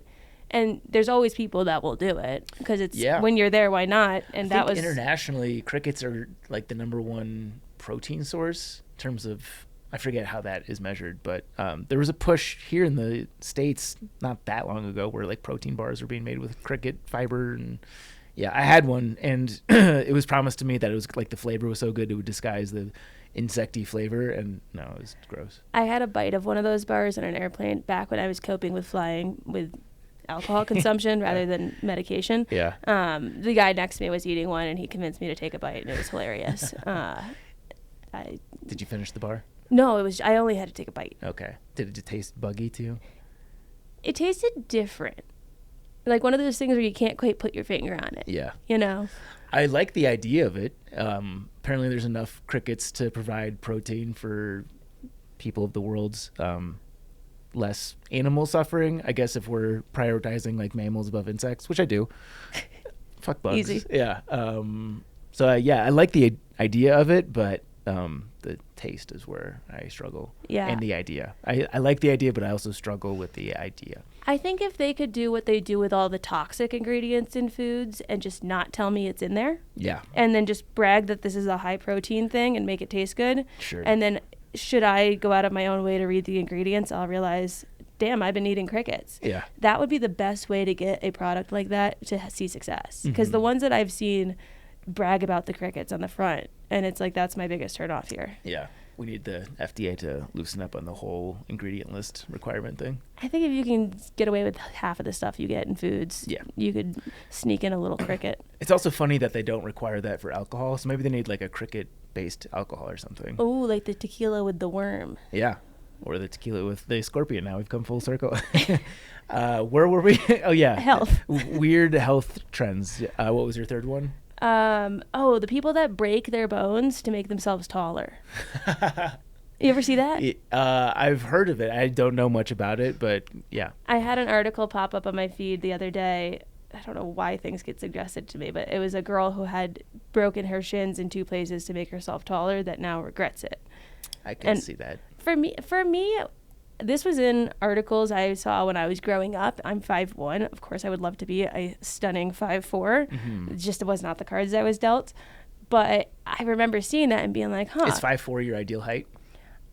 I just can't imagine seeing the world from a higher angle than that. Fair. So I'd be happy. Yeah. And I think I couldn't imagine you as a taller person. That's like part of your signature. You Short should see- with bright red hair. Oh my God, you should see these AI generated images I made of myself. Okay. Did you see the ones where did you share these in the group thread? I think you might have. Maybe. Yeah. Or I feel might like I not saw have- them recently. Did I say I looked like I was like a horse handler? I don't know if that's ringing a I'll bell. find these for you. Yeah. But they came out hilarious Yeah. because they put my head on a normal sized person's body and I look different. My face looks the same. My body looks like an adult. Yeah. But I've considered doing it, but I've thought, I wonder what that would be like to break my shins and get a little taller. Yeah. And I just think you'd be disproportionate. I've That's already what got I a was short thinking. torso. I think you have to grow on the top and bottom. Like you can't just like stretch one part of your body and then all of a sudden you look normal. Right. You got to split my spine too. Yeah. Yeah, that sounds dangerous. Yeah. So those are my 3. Okay, I'll do a quick 3. The first 2 deal with buttholes, obviously. But coffee enema. What's that? Oh, People you put literally coffee in your put butt? like room temperature coffee up their butt. Wow. I'm not sure what all the purported benefits of this are, aside from maybe just the nice feeling of liquid flushing up your noose. I was going to say, is it in a capsule or are you using a turkey baster? I don't actually know, to be totally frank. But I'm imagining it more the turkey baster route. But I think it's supposed to be good for constipation. Also, I know that you absorb things very quickly through the rectum, which is why kids do like the vodka-soaked tampon. We should make you do that for a Patreon. Would you put a vodka-soaked tampon up your ass for a Patreon If episode? we get a certain number of patrons, yes, I would. What's your We're number? not close. What's your number? We got to double what we're at right now. Okay, cool. What are we at? We'll double it. Shit. We're at 102. Okay, so when we get to 204 patrons, you will do an episode with a vodka-soaked tampon up your ass. No, actually. You said you would. We need to do. I'll think of a number, but 204. You said double. That feels low. I would do it if you do it. Why am I the only one doing this? Because I thought of it. I was going to get my ass tattooed with a horse with a lightning bolt. Whoa. Let's not play that game because your number was raising $100,000. By that metric, yeah, if we get to 100,000 patrons. You're putting a tampon in your ass. You're not tattooing a horse with lightning on it. I'm defaming my family name by putting anything in my ass for public enjoyment, first of all. Listen, I think you're being very close-minded here. Yeah, well, if you think might enjoy it. You might enjoy it. I might get very drunk. I'm smaller. Yeah, well, you can use a smaller tampon. What, you're going to use a super and I'm going to use duh. a light? Obviously, I'm a super tampon sort of butthole guy. Everyone knows that about me. Okay, if we hit 204 patrons. Let's make it 300 because I don't want to do this. Okay, if we make 300 and Yeah. still remember this conversation. Yeah, we'll both do We'll it. do an episode where how long do you think it's going to take to hit? Are we going to have to like put them in and wait? I think it's pretty quick, so it might make for a very interesting episode. Are we doing this for a normal episode or specifically for For a Patreon. Okay, yeah, I can't give this to everyone. Yeah, okay. I like that. I guess that'd be more incentive for people to join the Patreon then. God, if we didn't have to like keep social media PG, I'm just imagining the reels that Sarah could come Yeah. up with of you in the bathroom trying to get a tampon up your own ass. This is especially funny considering the conversation we had before we hit record here. What was that? We'll talk about that off air. Oh, right. No, I remember now. My second one is also butt related, which is I think the fad was maybe a couple years ago, but perineum sunning, Yeah. where you just flash your taint and asshole to the I know sun. people that do that on trail. It's a great way to start your day. Yeah, I think it's very funny. Clearly has benefit to nobody, but unless you're the sort of person that likes people seeing your butthole, I don't know. And my last one is kind of a more common one, and I will say I've fallen down this rabbit hole myself, thinking that there was something to it. I make fun of a lot of the health fad things only because I have fallen victim to so many of them, and I still spend way too much money on supplements because I'll read like one study that says that it makes mice strong or something. But yeah, the whole cayenne lemon juice yada yada yada thing. Listen, if you like the way that water tastes, there's nothing wrong with it. But the people who think that it's making them healthy because it makes their blood alkaline are just that's wrong. There's so much like bullshit health junk science floating on the internet, and I feel like that's one of the more traditional ones. Apparently nothing that you consume orally actually affects your blood pH. Huh. So the whole, like when you buy alkaline water, and there might be some benefit to it, but it's not that it's making your blood alkaline. It's not actually having any effect on that. All right. Well, yeah, you do kind of buy into a lot of the health fads. Yeah. The problem is I pay so close attention to this stuff that there's always a study to support a lot of this stuff, but oftentimes these studies are flawed. So it takes a lot of research to point in one direction for it to actually have any validity. Cool. Well, I texted you tall chance AI. Okay. We'll peep this one after the show Yeah. when, oh yeah, that is very strange. It does look like stretched out Trons. I love that you're like, we're not going to look at this. Oh, strange. How can you wait for that? Okay. This next one's a good one. Stupidest thing of the week. Right. You have one. I don't know if I do, but go ahead. Okay. Mine happened this morning. The best part is to describe the way my house is laid out that I'm renting. Me and Garrett have our bedroom. Then there's a hallway with the bathroom, and then my office door is right there, and my office is the next room. So, being a work from home employee, I oftentimes just go into my office in my pajamas and start to work. Oftentimes I sleep naked. It's just more comfortable. And so this morning I wake up and I went to go clock in, and then I was going to put my Zoom meeting on my phone and then go into my room and pick out some pajamas. So I'm walking into the office. There's 3 steps that go down into it. I've got my bed from my old apartment against the wall as like just a guest bed. Garrett's had a friend over last night to do the fantasy draft, and I went to bed before they did. So I didn't get the memo. Let me backtrack. So I'm standing at the top of these stairs into my office, ass naked. And Harper had left the room earlier, so I figured she went into the office and she was sitting on the bed, as she does. And I go in there and I see she's under the top blanket and she's just like moving around, which is just funny. And I'm like, she's such a silly little girl. And I wish I had my phone on me so I could take a picture of her, because you could just see it just moving. And so I was like, I know, I'll go back and get my phone, but I don't want her to know I'm here. She can't see me. She's under the blanket. But I don't want her to know I'm here, because otherwise she's going to come out and then it's not going to be as cute. So I stand very still there until it stops moving. And I'm like, cool, she's staying. I'm going to go get my phone. And then I'm like, wait, she's got a very long body. Why is her body going that way? And I'm following the shape up this blanket, and I see Garrett's friend's head. And he's sleeping in this guest bed because I went to sleep first. I didn't know that he was spending the night. And me, in my morning attire, am just standing right in front of him, ass naked. And he's asleep, thank God. But during the time that I thought it was Harper, part of me was, I'm going to go get my phone and take a photo. And part of me was, I want to play with her little head while it's under the blanket. What do you think he saw you the first time and was just pretending to be asleep because he thought you might lure you back? His head was facing the wall. But the fact that in my mind I was going to go start playing with what I now know is his leg and being like, who's this squishy girl? You know, like just like doing the dog stuff, ass naked. Yeah. The second I realized it was him, I just like slowly backed out and I went into the bedroom and I was like, Garrett, I just stood in front of your friend like this for like 3 minutes. Yeah. That's like Ben Stiller movie awkward level right there. Like that's a meet the parents moment. I can't believe. I wish he would have woken up. That would have been amazing. I put on a nightgown. I went back in to actually clock in for work, and he had then heard that because I came down the steps and immediately said hello. And I'm like, you have no idea. This one falls on Garrett, right, for not telling you? Yeah, but then he went and he was like, oh yeah, remember we said it when we were outside? And I was like, no, we did not. That conversation didn't happen.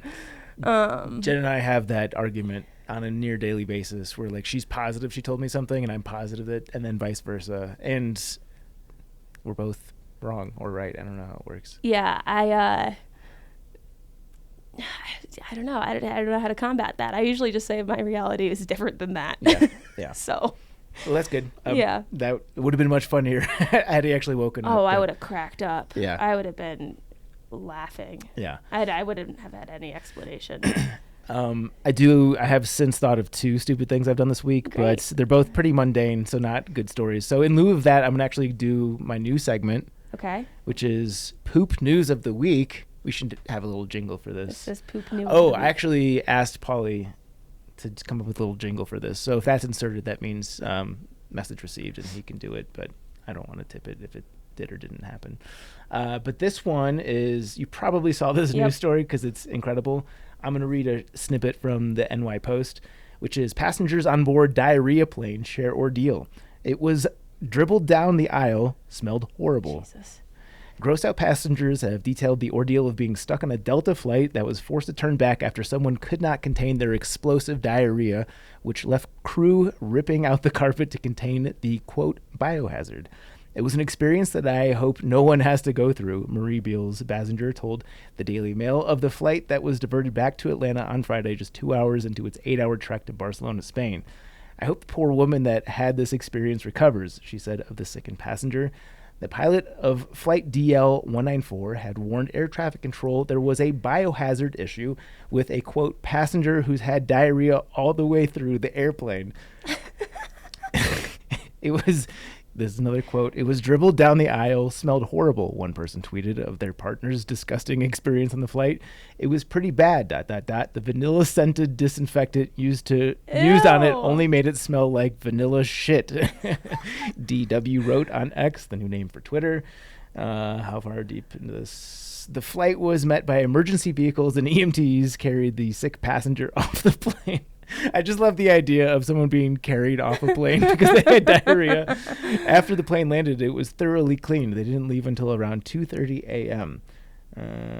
John Hutt, who said he was also on the flight, described it as a mess. I think you guys get the point. Where did she go during it? Because I would not have left the bathroom. The second I realized this is what's happening, I'm staying locked in there. They're not getting me out. I am locking myself in a small container of my own shame. Yeah. It's a good question, but the more important thing is if you haven't come across this story, please do yourself a favor and click on any of the articles. We'll include one in the show notes. But the photos of just the diarrhea spread up the aisle. They have pictures? Oh, yeah. Look at this. Oh, stop. Literally, they just are throwing paper towel on top of it. What is up with I saw a post on my feed today that Air Canada kicked 2 people off a flight and threatened to put them on the no-fly list because they refused to sit in their seats that had vomit smeared all the way across them. And they were like, well, we tried to, I guess the airline, Air Canada, was like, we tried to clean it with coffee beans to mask the smell. Like, do you want to be, fined and put on the no-fly list? And they were like, we're really not going to sit here. Clearly, the airlines are struggling right now. If you're trying to clean up puke with coffee. And a shout out to all the stewardesses and airline personnel that have to clean this shit Absolutely. Actually, I have another poop story of the week, but I'm going to save that for a future episode because I want this to be a thing. Let's do our Triple Crown. Yes. This one's very easy for me, and I'm benefiting from it currently. This is the Triple Crown of caffeine sources. Yes. Would you like to start? Sure. I'll do this just because I had this literally on the way to the office today, not feeling my normal chipper self, but you probably wouldn't be able to tell because I've got 200 milligrams of caffeine pumping through my veins. That is specifically Starbucks Cinnamon Caramel Nitro Cold Brew. Ooh. I have been in love with the Nitro Cold Brew in general for a very long time. That's the most slammable coffee I've ever drank. It is slightly chilled. It tastes like a porter beer, like a very smooth, it tastes like a Guinness, I guess, which is a stout, I believe.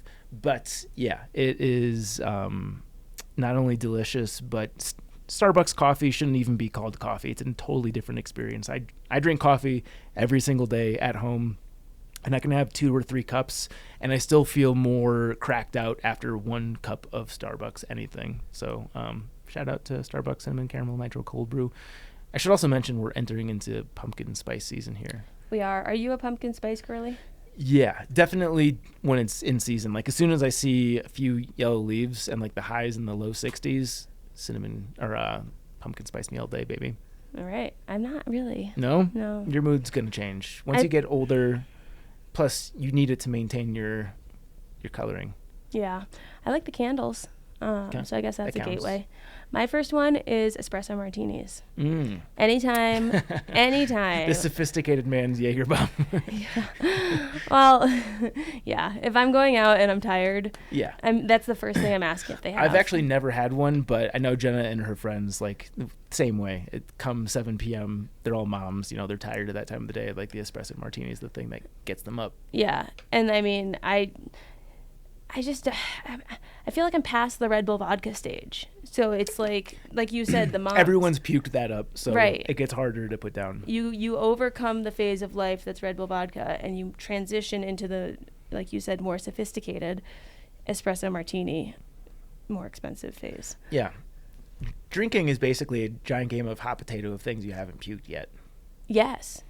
That's a triple crown we should do. Triple crown of alcohols you can no longer have because you've been sick too many times from Jaeger them. has to be at the top of that list. I'd say Bacardi Raz. Okay. Okay. We should say This that is one. easy, yeah. Okay. Second one, English breakfast tea. I have it every morning when the weather's not too hot. Yeah. It is my coffee. Interesting. Yeah, I've been a big tea consumer my entire life, less so of late, just because it's not caffeinated enough for me. But I've never gotten into the like traditional black tea thing. Yeah, I mean English breakfast, I don't really taste a difference. I think it's pretty much the same, but like that, PG Tips, like any of the standard black tea Liptons, milk, sugar, it just tastes better than coffee, and you don't have to violently shit yourself 5 minutes after drinking it. True. That happens with just clock-like regularity for me. Yeah. One of my favorite bits in Ted Lasso is how much he hates tea, because he's like the most like happy, positive-go-lucky guy. And anytime someone brings up tea, he's like, "Nope, that's garbage water." That always makes me laugh. Okay, my 2 and 3 are going to be. This one is somewhat the drink, but somewhat the vibe. I like going into a nice coffee shop and getting the biggest cappuccino that they've got there. I love a cappuccino. Yeah, and like I want jazz music in the background. Probably gonna get whatever sort of pastry or croissant is out there, and just like sit there and pretend like I'm gonna read a book, but probably just scroll Twitter for 20 minutes. Like I like that vibe very much. Yeah, it's very hipster of you. Yeah. I'm out on the jazz, but the cappuccino I'm all there for. Yeah, sure. Wait. My last one is I've got 3, so we'll have to do honorable mentions. I'm gonna go with 5 Hour Energy, and this is less to do with me actually enjoying it because it tastes like bug spray, but just in terms of like a wham bam thank you ma'am, just get me caffeinated as fast as possible. I don't think there's anything more efficient than a 5 Hour Energy. I think I have an irrational fear of them. Really? You've never had one? I've bought them and Yeah. I've brought them out on trail, and they get so worn from being in my pack that I eventually throw them out. Yeah. But whenever the time comes to have one, for some reason I'm afraid. You should. They're not good. They taste like bug spray, like I said. But there's other stuff in there. I'm not too familiar with the ingredient list, but yeah, they're nothing to be afraid of in terms of an ingredient list, although I think it's like 200 milligrams of caffeine, which is a lot for whatever the 2 or 3 ounces. But yeah, it tastes not good. I just like they have such aggressive marketing for like energy now, Yeah. that it's just scary. And it's at the front of the grocery store or the gas station where it's next to all those like dick enhancement pills that are also screaming like true. lightning bolts at you. Yeah. And it just seems a little bit off. It is to a me. little. That is the questionable part of the gas station. Like. Yeah, it's in the weird zone. Yeah. Yeah, for sure. You're thinking about it now. The dick pills, really. Okay. My last one is a little typical and a little basic, but I'm going just standard, run-of-the-mill Red Bull. And that is because it gets the job done. If you need caffeine, I have packed Red Bulls out on trail. I have packed Red Bulls out on trail to the point that I've sat down and leaned against a rock, and a Red Bull has been poked by the rock and exploded all over the inside of my backpack. And then I've had to drink it as fast as I can before I lose all of it. And then your pack smells like Red Bull. And then everything's sticky. Yeah. But the fact that I will pack it out on trail. If you walk up to people on trail and you smell like Red Bull, you're certainly putting out a vibe. Yeah, I mean, that's me. But I'll pack out a soda on trail, which has caffeine, but I'm not packing it for the caffeine. I'm packing it for the treat. Yeah. Red Bull's not a treat. That Yeah. I am packing That's because business. it works. Yeah, for sure. So shout out to Red Bull. You have to be on my list. Yeah. I was actually shocked. I was looking up the caffeine contents of different energy drinks recently. Or maybe I think I saw this on Reddit in some infographic. There's less caffeine in a Red Bull than I would have guessed. Really? I think it's only 80 milligrams for like this. I think it's the 12 ounce. It might be the 8 ounce. which is not that much. Makes me think that they're like the taurine or something else is doing something. Because I'm with you. I think that Red Bull is a good energy source, but 80 milligrams is not. When a 5-hour energy is 2.5 times that, just puts it in perspective. Yeah, there's a part of me that thinks that like caffeine is itself a placebo effect type of thing. However, that got quelled when I brought 2 cans of Red Bull on the Colorado Trail, and I had drank one. I had a climb. I ate a sleeve of the Cliff Bar Energy Chews. My water had a Crystal Light energy pack in it, and I wasn't really thinking about how these were compounding. And then that rock punctured the other Red Bull, so I had to shotgun it. And I got to the next water source, and I thought my chest was going to explode out of my body. But there was a long duration of time when I was road tripping and like driving across the country that I kept getting root beers at night before the people I was with pointed out to me that root beer is non-caffeinated. Yeah. And I had thought that it was keeping me up.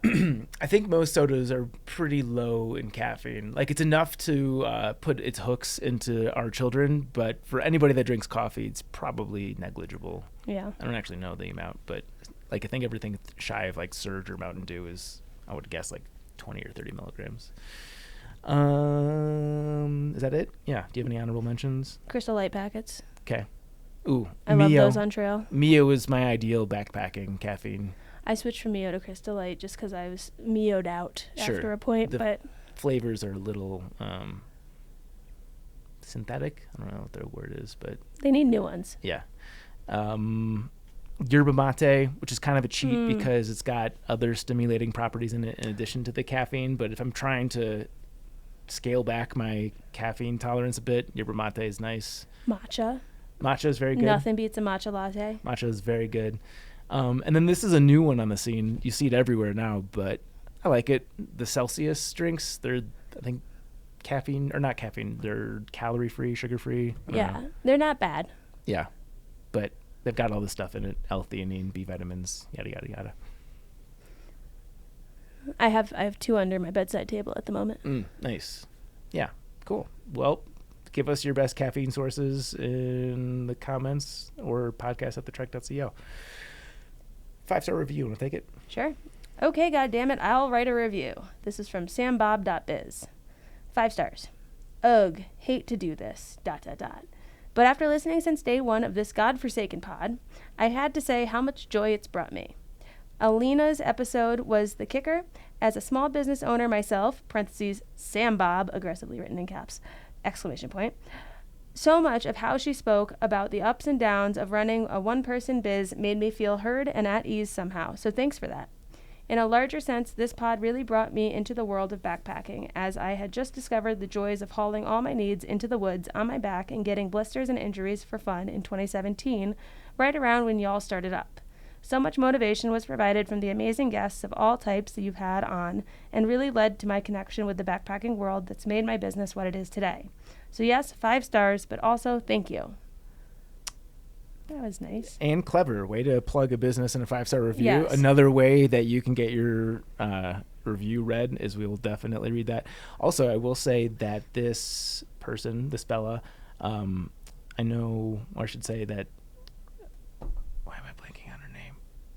Sophia, who is currently womaning the Trek's TikTok along her PCT through hike, wears a Sambob, and it's actually a very nice looking fleece. It looks like if a Melanzana was made by Cotopaxi? Yeah, that's the word. Thank you. The caffeine's starting to wear off. Apparently, I'm losing all my words. I love that I knew that from this photo. Yeah. But yeah, very fun, bright, playful designs. So shout out to Sambob. Yeah, these are colorful.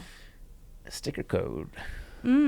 Based on the riveting conversation that we had and how much fun we had in it, I would say... I have an idea. Yes. Kind of playing off the diarrhea plane. What is the worst place for a diarrhea attack to strike? Because I imagine a plane's got to be near the top of the list, but I feel like our listeners could come up with something creative. Perfect. Cool.